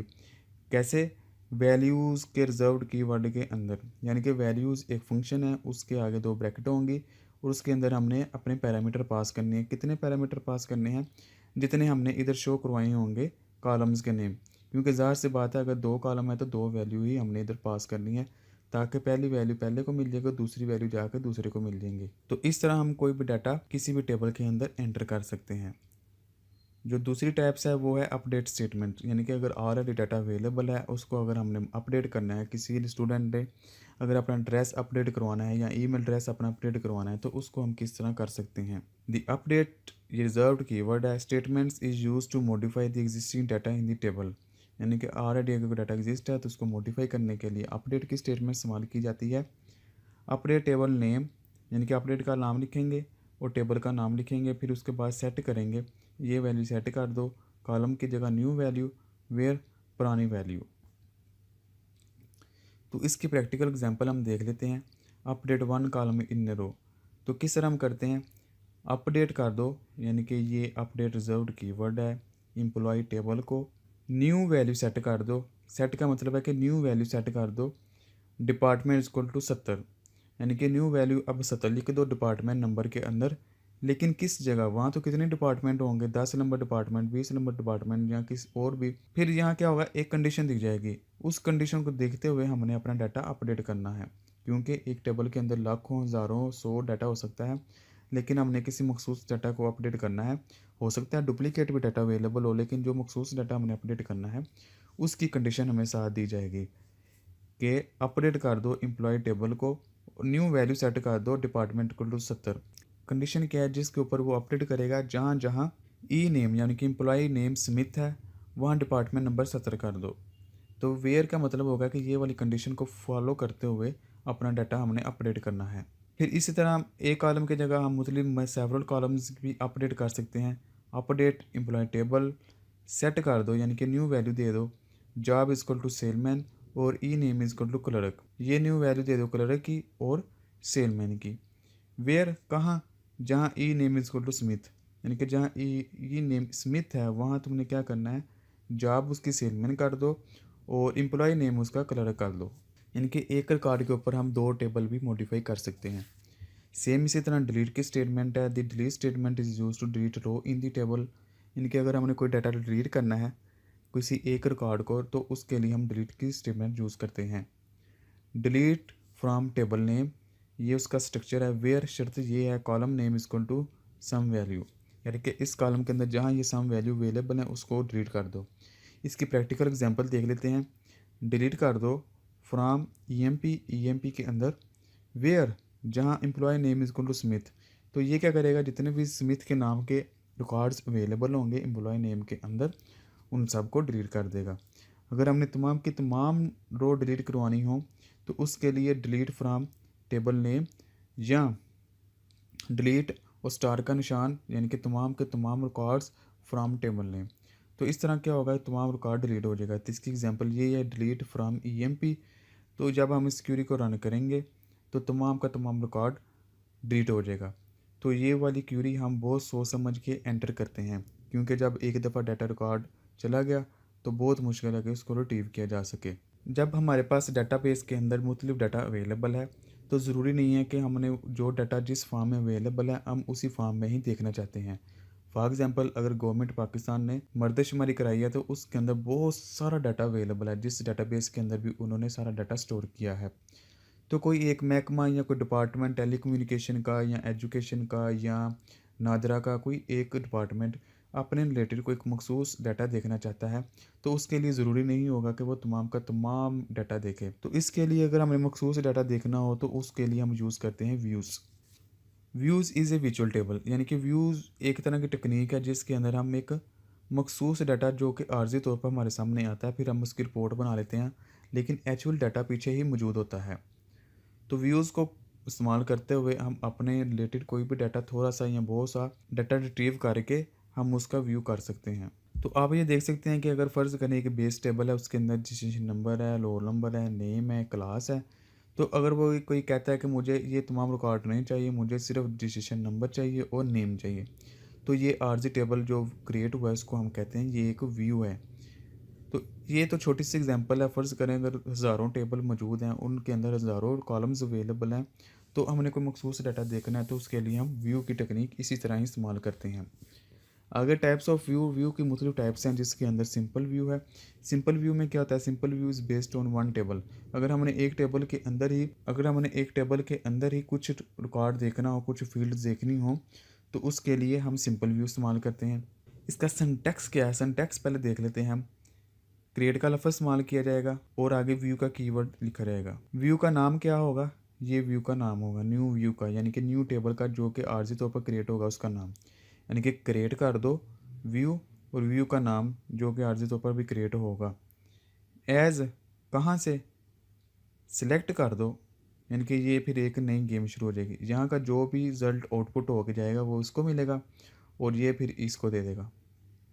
इस तरह इसकी प्रोसेसिंग होगी। तो जब एज़ के बाद देखेगा तो उसका मतलब है आगे फिर एक न्यू क्यूरी चलेगी। सिलेक्ट करो employ number, employ name, salary, hire date, department ID. कहाँ से, फ्रॉम ईएमपी टेबल से। तो इसका जो भी डाटा इकट्ठा होकर जाएगा वो एज़ मिलेगा और एज़ इधर से इधर पहुँचा देगा। तो जब हम माई ईएमपी को कॉल करेंगे तो वो इनका मखसूस जो डाटा आया है वो शो करवा देगा। बकाया का बकाया जो डाटा ईएमपी का है वो हमें शो नहीं करवाएगा। फिर उसके बाद है complex view. Complex view is based on one या मोर टेबल। अगर हम मुख्तलिफ टेबल से कुछ डाटा हासिल करना चाहते हैं तो उसके लिए हम कम्प्लेक्स व्यू इस्तेमाल करते हैं।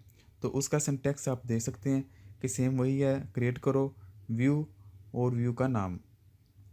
एज़ तो ये चीज़ नहीं है, इसके अंदर हम देख सकते हैं कि सिलेक्ट करो डिपार्टमेंट नंबर को एवरेज सैलरी के लिहाज से और एवरेज